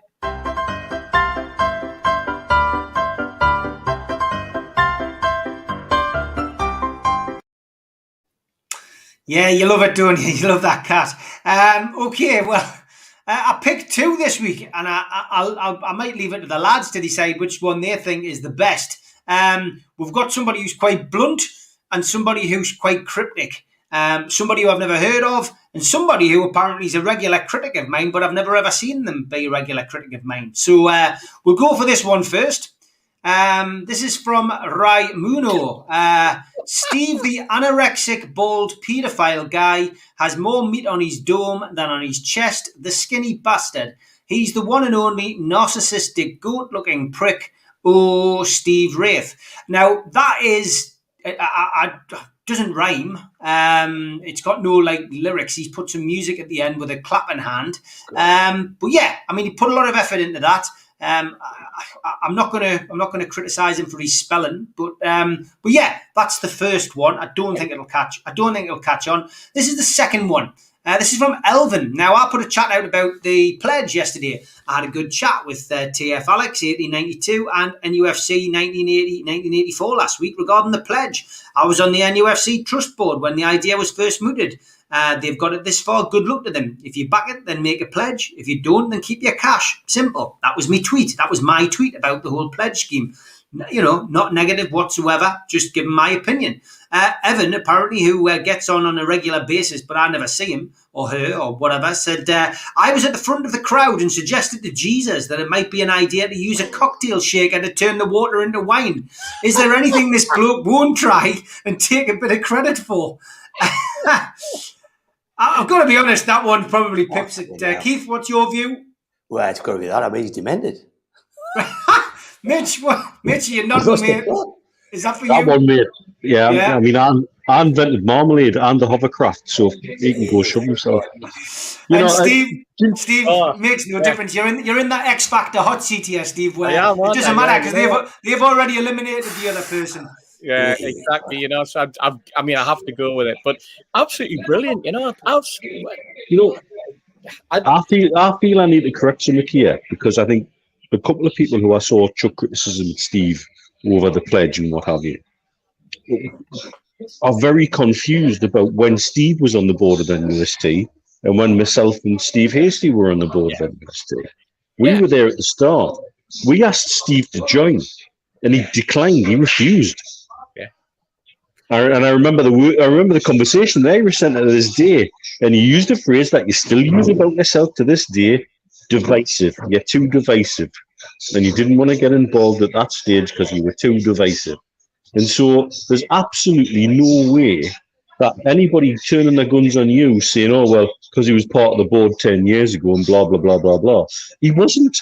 Steve was on more recently than me and Steve Hasty, and so get your history right. If you're gonna criticise someone, if you're going to throw sticks and stones, get your history right, at least. Go on, son. Go on, Mitch. Yeah.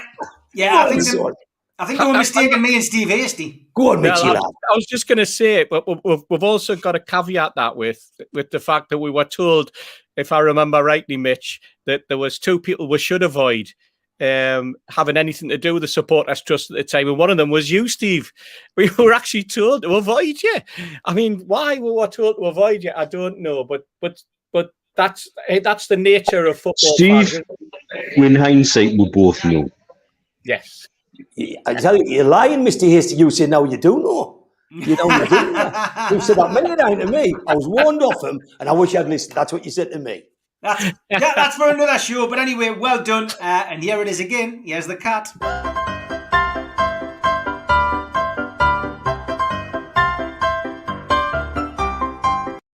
They told me he was a cat killer as well, by the way. Derek Sharp will read his message out. He says, I feel the trust are still trying to stay relevant. I applaud the idea, but they should be done after we know if the takeover fails. Chris says, Steve is Jesus. He is our leader. We will follow no matter what. NUFC matters cult. And Julie Baker says, did Steve create the earth or was God just a smokescreen? Well, it just so happens that...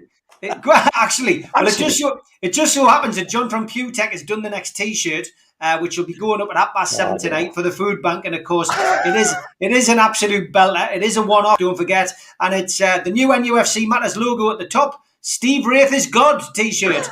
It's a one-off.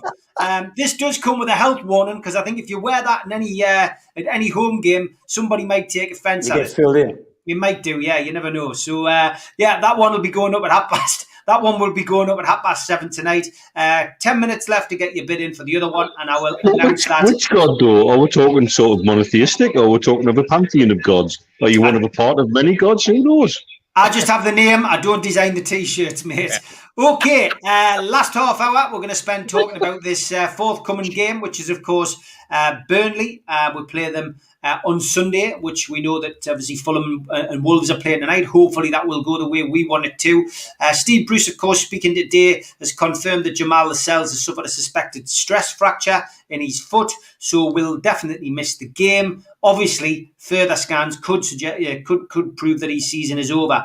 Obviously, ailments that prevented Andy Carroll and Kieran Clark and Fernandes from playing against Spurs have eased. We'll wait to see whether they're going to be involved. Fabian Shaw and Hayden miss out, obviously, and Ryan Fraser, I don't think he's going to be risked either. Big question mark over Callum Wilson. We've seen him training, Newcastle treating him with kid gloves, and obviously we've failed to win any of the 7 games that he's missed through injury. So we want him back, but we don't want to rush him back in case we set him back. So it's very, very tentative as regards him. We know ASM's back, of course. He played last week. As for Burnley, Ashley Barnes, Kevin Long, Robbie Brady are all missing out. But Phil Bardsley and Eric Peters are both available again. And it's a big, big game, this. It is another proverbial 6-pointer. Anthony Taylor's refereeing and Stuart Atwell is on the VAR. Big, big game, this, lads. It is huge. Let's go to the Toon Stato first to hear what he's got to say before we ask you what you feel is going to happen and what lineups you'd like to have.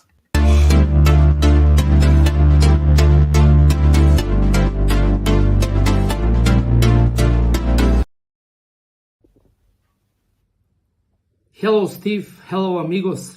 What a massive game this Sunday. And I think we say this before every Newcastle game these days.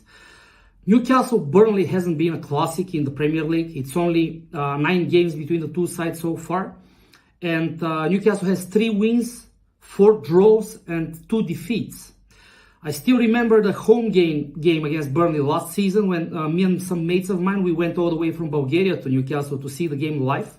It was a 0-0 draw on the 29th of February, and at the time we thought, oh, what a dour game we just saw. Who would have thought that this is the last game at St. James's Park with the crowd in, and it makes it a sort of a historic game for all of us, I believe.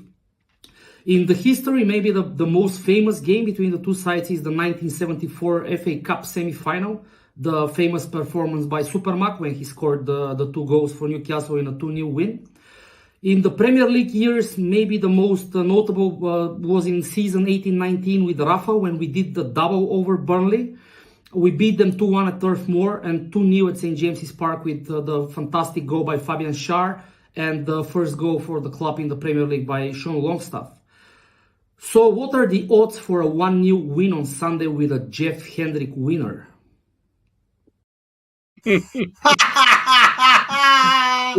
that in at the end, mate. Dear me. Fantastic. Andre, what you doing? Andre, that was an absolute belter, that. It was a classic. Keith, Hendrick winner. Hey, why did Joe Linton go last week? Anything's possible. I just don't want him to be even named as sub, to be fair. Honestly. I'd rather me Nana was playing than Jeff Hendrick. She's faster. She's been dead 25 years, but she's faster than Hendrick. I'm convinced of that. Like. Honestly, seriously, like anybody that could give him a shirt and say, go out there and do it. Tell us one thing he's done this year. Like this season, tell us one thing that lad's done, Hendrick. Well, he did score against, was it West Ham?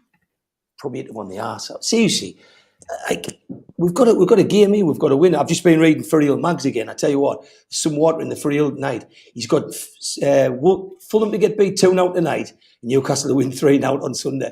I hope he's had one of these illusions and he's saying the scores like 3-0 Newcastle. He's getting ready for the pubs being open and Pop World opening after the match. That's what it is. He's the Pop World Fund's looking healthy. Me and him will be on the hills when it gets when they get them doors open again. But yeah, I mean, look, last week there was changes. We talked about it a little bit earlier. There was changes. Sean Longstaff was back in. Richie was back in.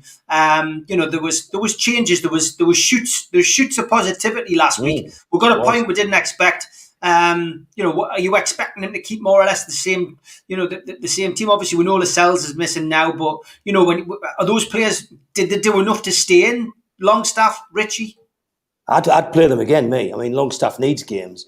Richie, without a shadow of a doubt, he had a blinder. So did Murphy, so did Almiron. I mean, them 3 were exceptional. I thought Murphy, Richie and Almiron.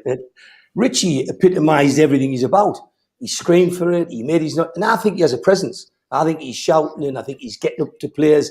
And there's a couple of times when things didn't go right, you could see him going at players, and that's what you need. You need to put a banger up the backside. But I think Richie's got to play. I think he's got to play in that team. And, like games like this, I think you get more out of like Dummett kind of people than Lewis's, because I think they know more what it's about and they're Newcastle based.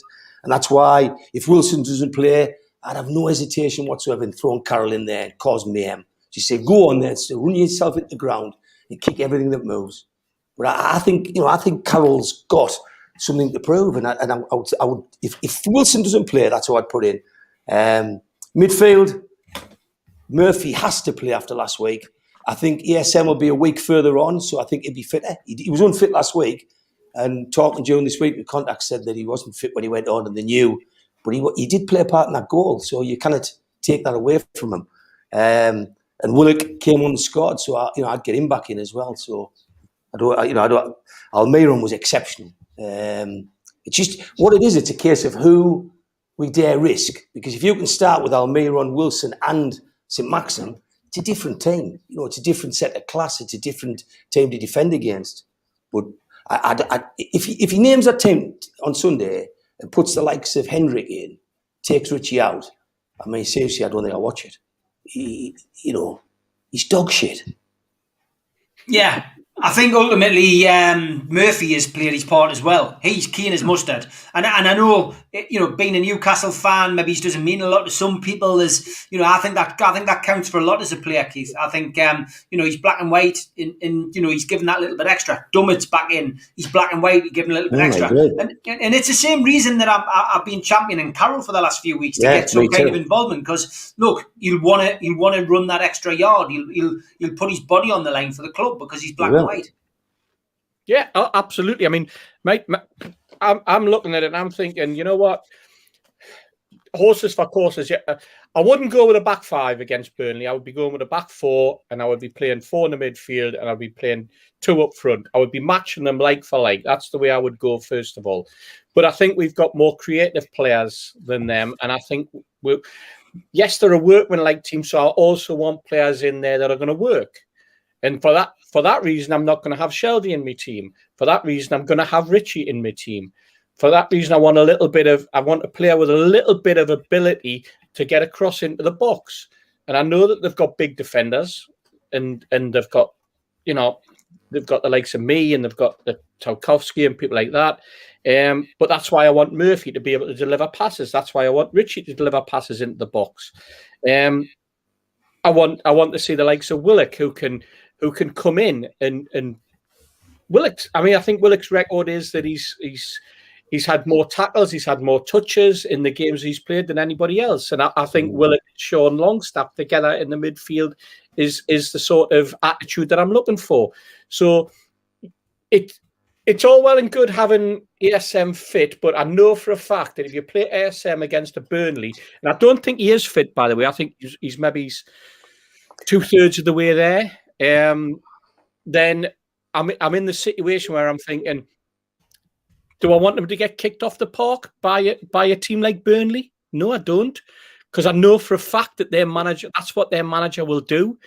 He's old school. He'll go out there and he'll just say, kick anything above grass, lads. You know that Miggy can handle it. You know that ASM can't when it comes to the kicks. Miggy will bounce back up, and he'll glide past people. Almiron, that's what he does. You look at ASM, and ASM gets kicked 2 or 3 times, he's gone. He's out of it. And this is a sort of game where they know that, and they'll just kick him out of the game. So for that reason, I wouldn't start with him, to be perfectly honest. I would play a back 4, as I said. I'd have Manquillo, and I'd have Dummett, and I'd have Clark and Fernandez. That's your back 4. I think the back 4 basically speaks for itself. I don't think there's anybody else that we've actually got, because Lascelles is injured. I'm hoping that Wilson's going to be fit, but I suspect that he won't start. And for that, it's Joe Linton and Almiron up front, Longstaff and Willock, Richie and Murphy. That's me. And obviously Dubravka in goal. Okay, captain of the team. I'm looking at that. I've got a couple of choices, and if I was going to go for anybody, I would probably go for Fernandez or Richie. Fernandez Richie. Okay. Well done to George Mitchell. He's the winner of the NUFC Matters Back to the Future T-shirt. He's bid £80 for the food bank. George has often put some money in, a bit like Keith as well. Keith, I've still got that picture to send you, actually. The one that you won. I've got that in the office, so I will get that posted to you. NUFC Matters Back to the Future T-shirt. Well done, George Mitchell. £80 going to the food bank. So thank you, George. I hope you're well. Mitch, over to you then. How many T-shirts with my face on does he need to buy, man? Well, they're all one-offs. They're all one-offs. So. Mitch is worried about his inheritance. They're all framed and they're all coming down the stairs. Then you'll know. I can imagine it. I can pretty imagine it. You worried about your inheritance, aren't you, son? Yeah, aye. That's spot on, kidder. Spot on. Right, go for it then, Mitch. Give us your thoughts and your lineup. Well, there's the team I would pick and the team I think Bruce will pick, and they're two different things. Pick yours. They're two different things. I would stick with a back three with wing backs because it seems to work with the players we have. Obviously, Dubravka in goal. I'd go Dummett Clark and Fede Fernandez at centre backs. I'd have Richie and Murphy at wing backs. My centre mid would be the two Longstaff brothers.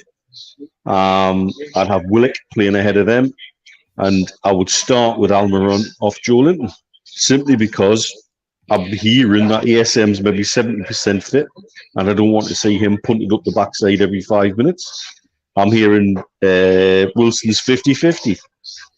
And normally, if you take me at face value, when I normally talk about this, I feel if somebody's fit, they should be in from the start. You're either fit or you're not. But I think we've got to protect these players because we're going to need them over the next few games. And this is one of the few times I'd go against my instinct and sit people on the bench and say, right, I want you as an impact player. I want you coming in if I need you. And if I don't need you, you sit tight and I'll use you next week when you're fit.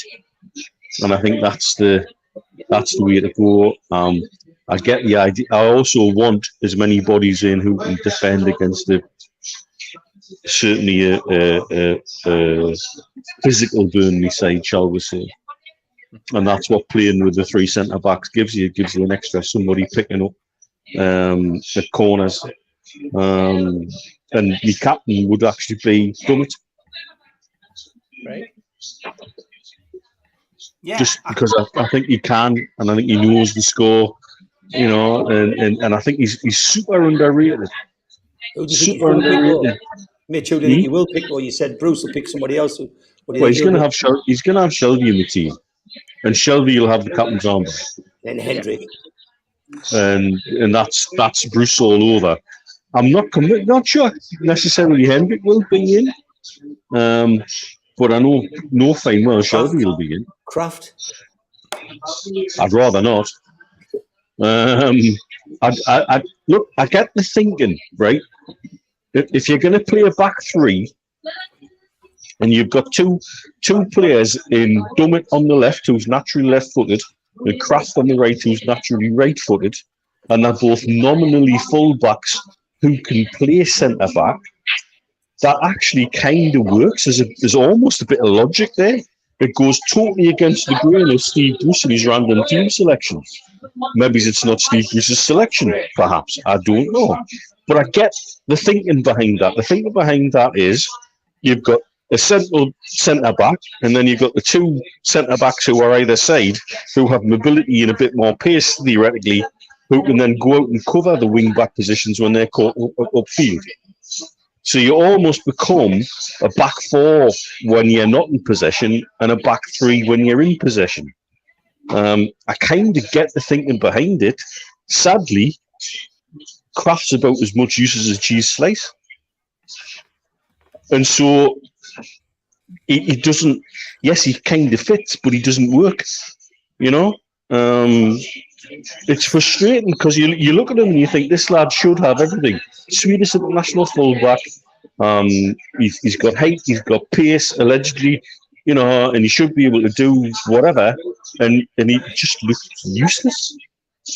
You know, and what he was doing when he just could have just put his foot through it for one of Kane's goals this weekend was ridiculous. Just get rid.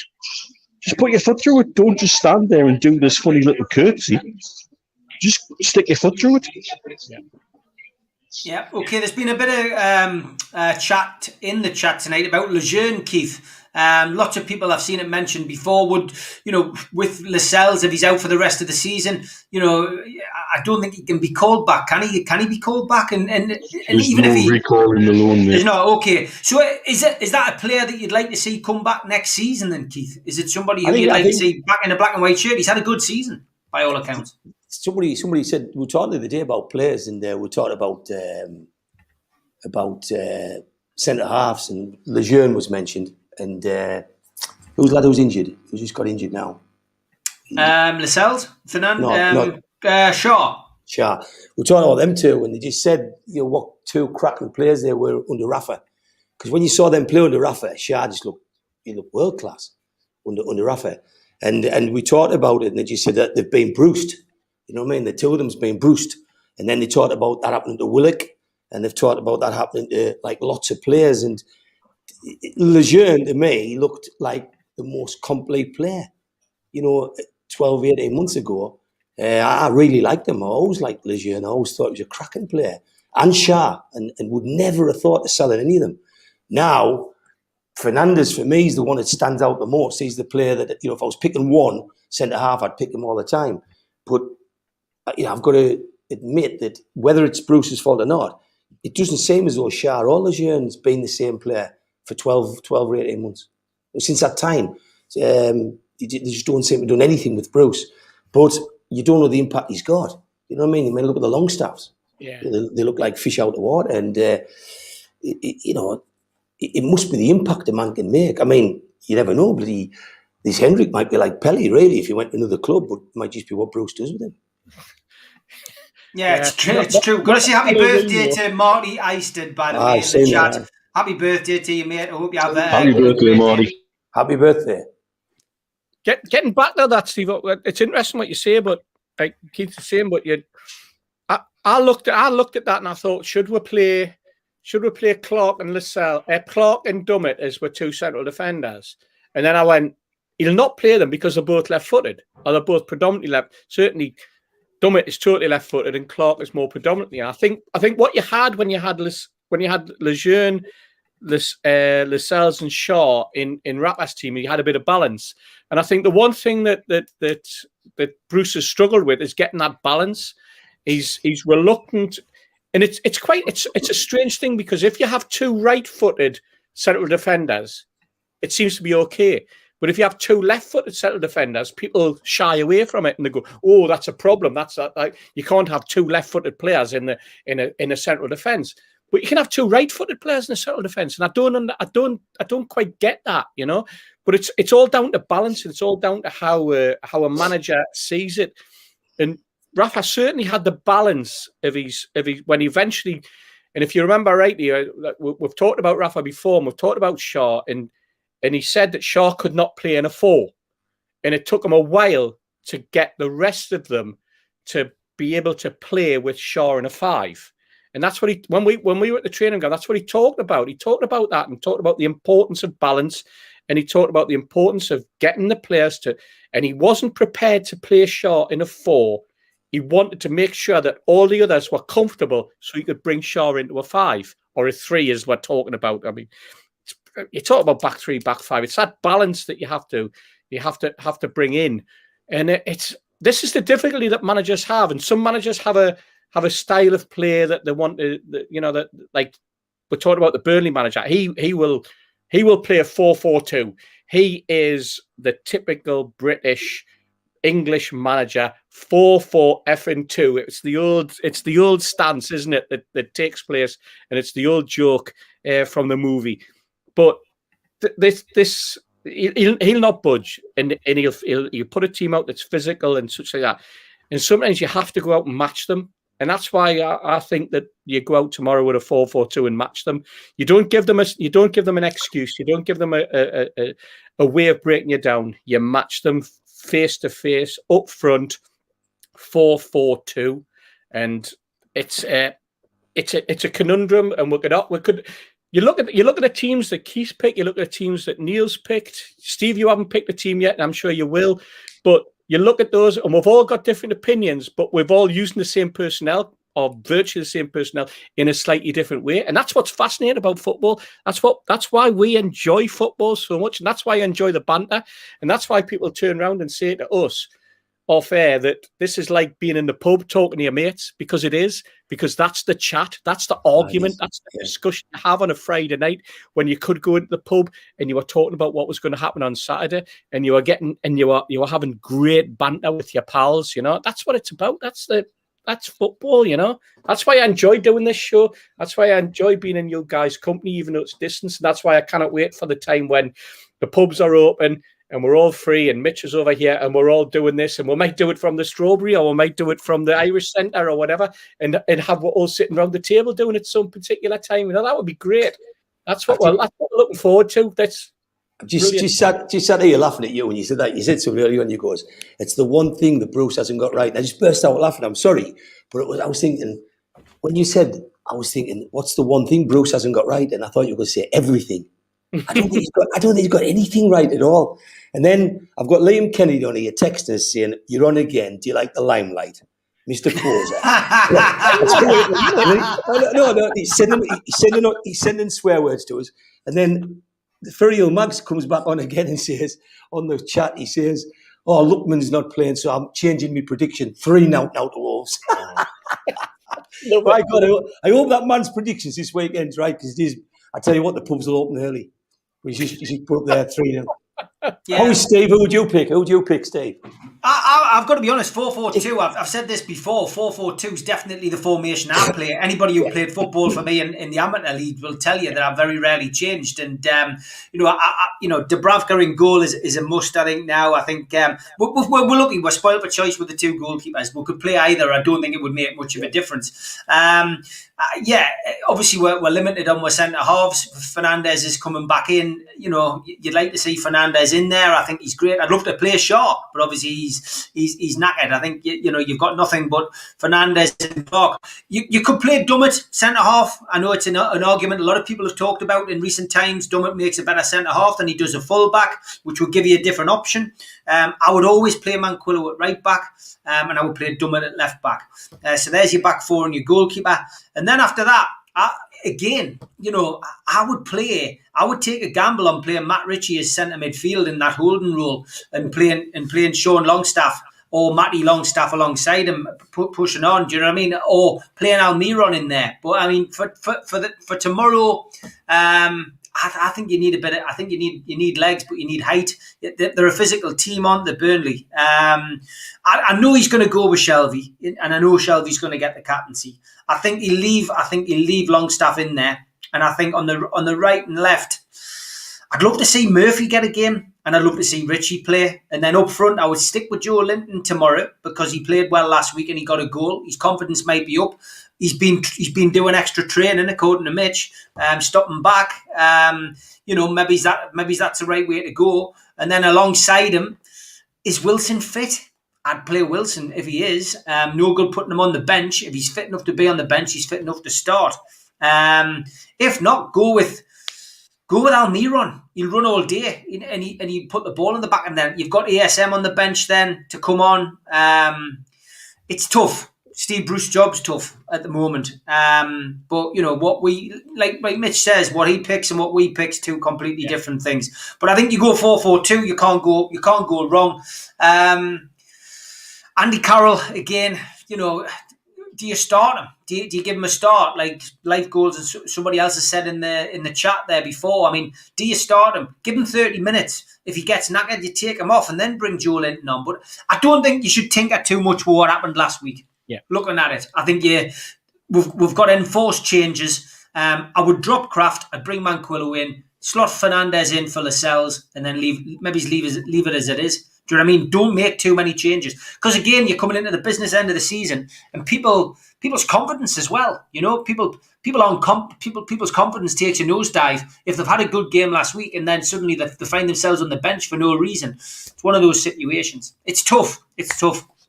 Be interesting to see what he does anyway. But yeah, as always, Nick Williams says top show as always. He's enjoyed the chat. That 2 hours has flown over. Thanks to everybody for chipping in. There's been some great comments. Let's go for predictions. Keith, you first. 2-1 Newcastle. 2-1 to Newcastle. Okay. And Mitch, over to you. I go 1-0 Newcastle. 1-0 Newcastle. Okay. And Steve Hasty? I'm going 2-0 Newcastle. Oh, go on, Hasty, lad.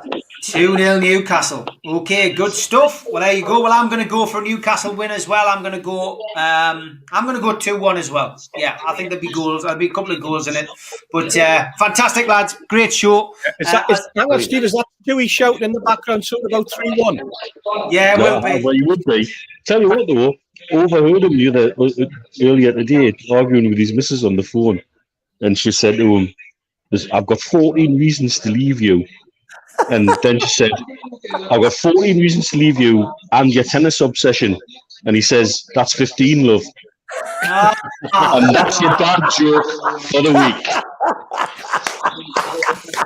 Absolute on that one, Steve. What a place to finish. Fantastic. Don't forget, I am back tomorrow with Mick Lowes. That's at the earlier time of 1 o'clock. We will be looking ahead to the game and chatting and taking your questions. And I'm gonna leave you with something which is I'm quite proud of. Actually, somebody asked if they could come back and make a documentary about me and my relationship with some notorious criminals, which of course delights some people on the NUFC Twitter line. But this is Steve Wraith's channel. It's not just primarily a Newcastle channel. And I'll share the trailer with you. I'll see you 1 o'clock tomorrow. Take care. See you, lads. Guys, all the Take best. care. Bye. All right. Okay. It won't play, so I'll share that trailer with you tomorrow. Take care, guys. Bye-bye. Shall we go?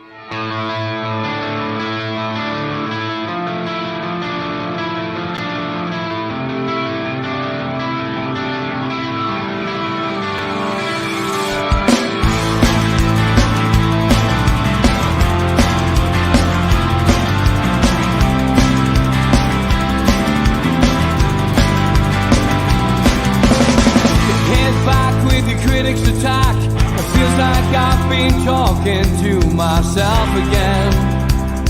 But it's the only way you're ever gonna learn. You lock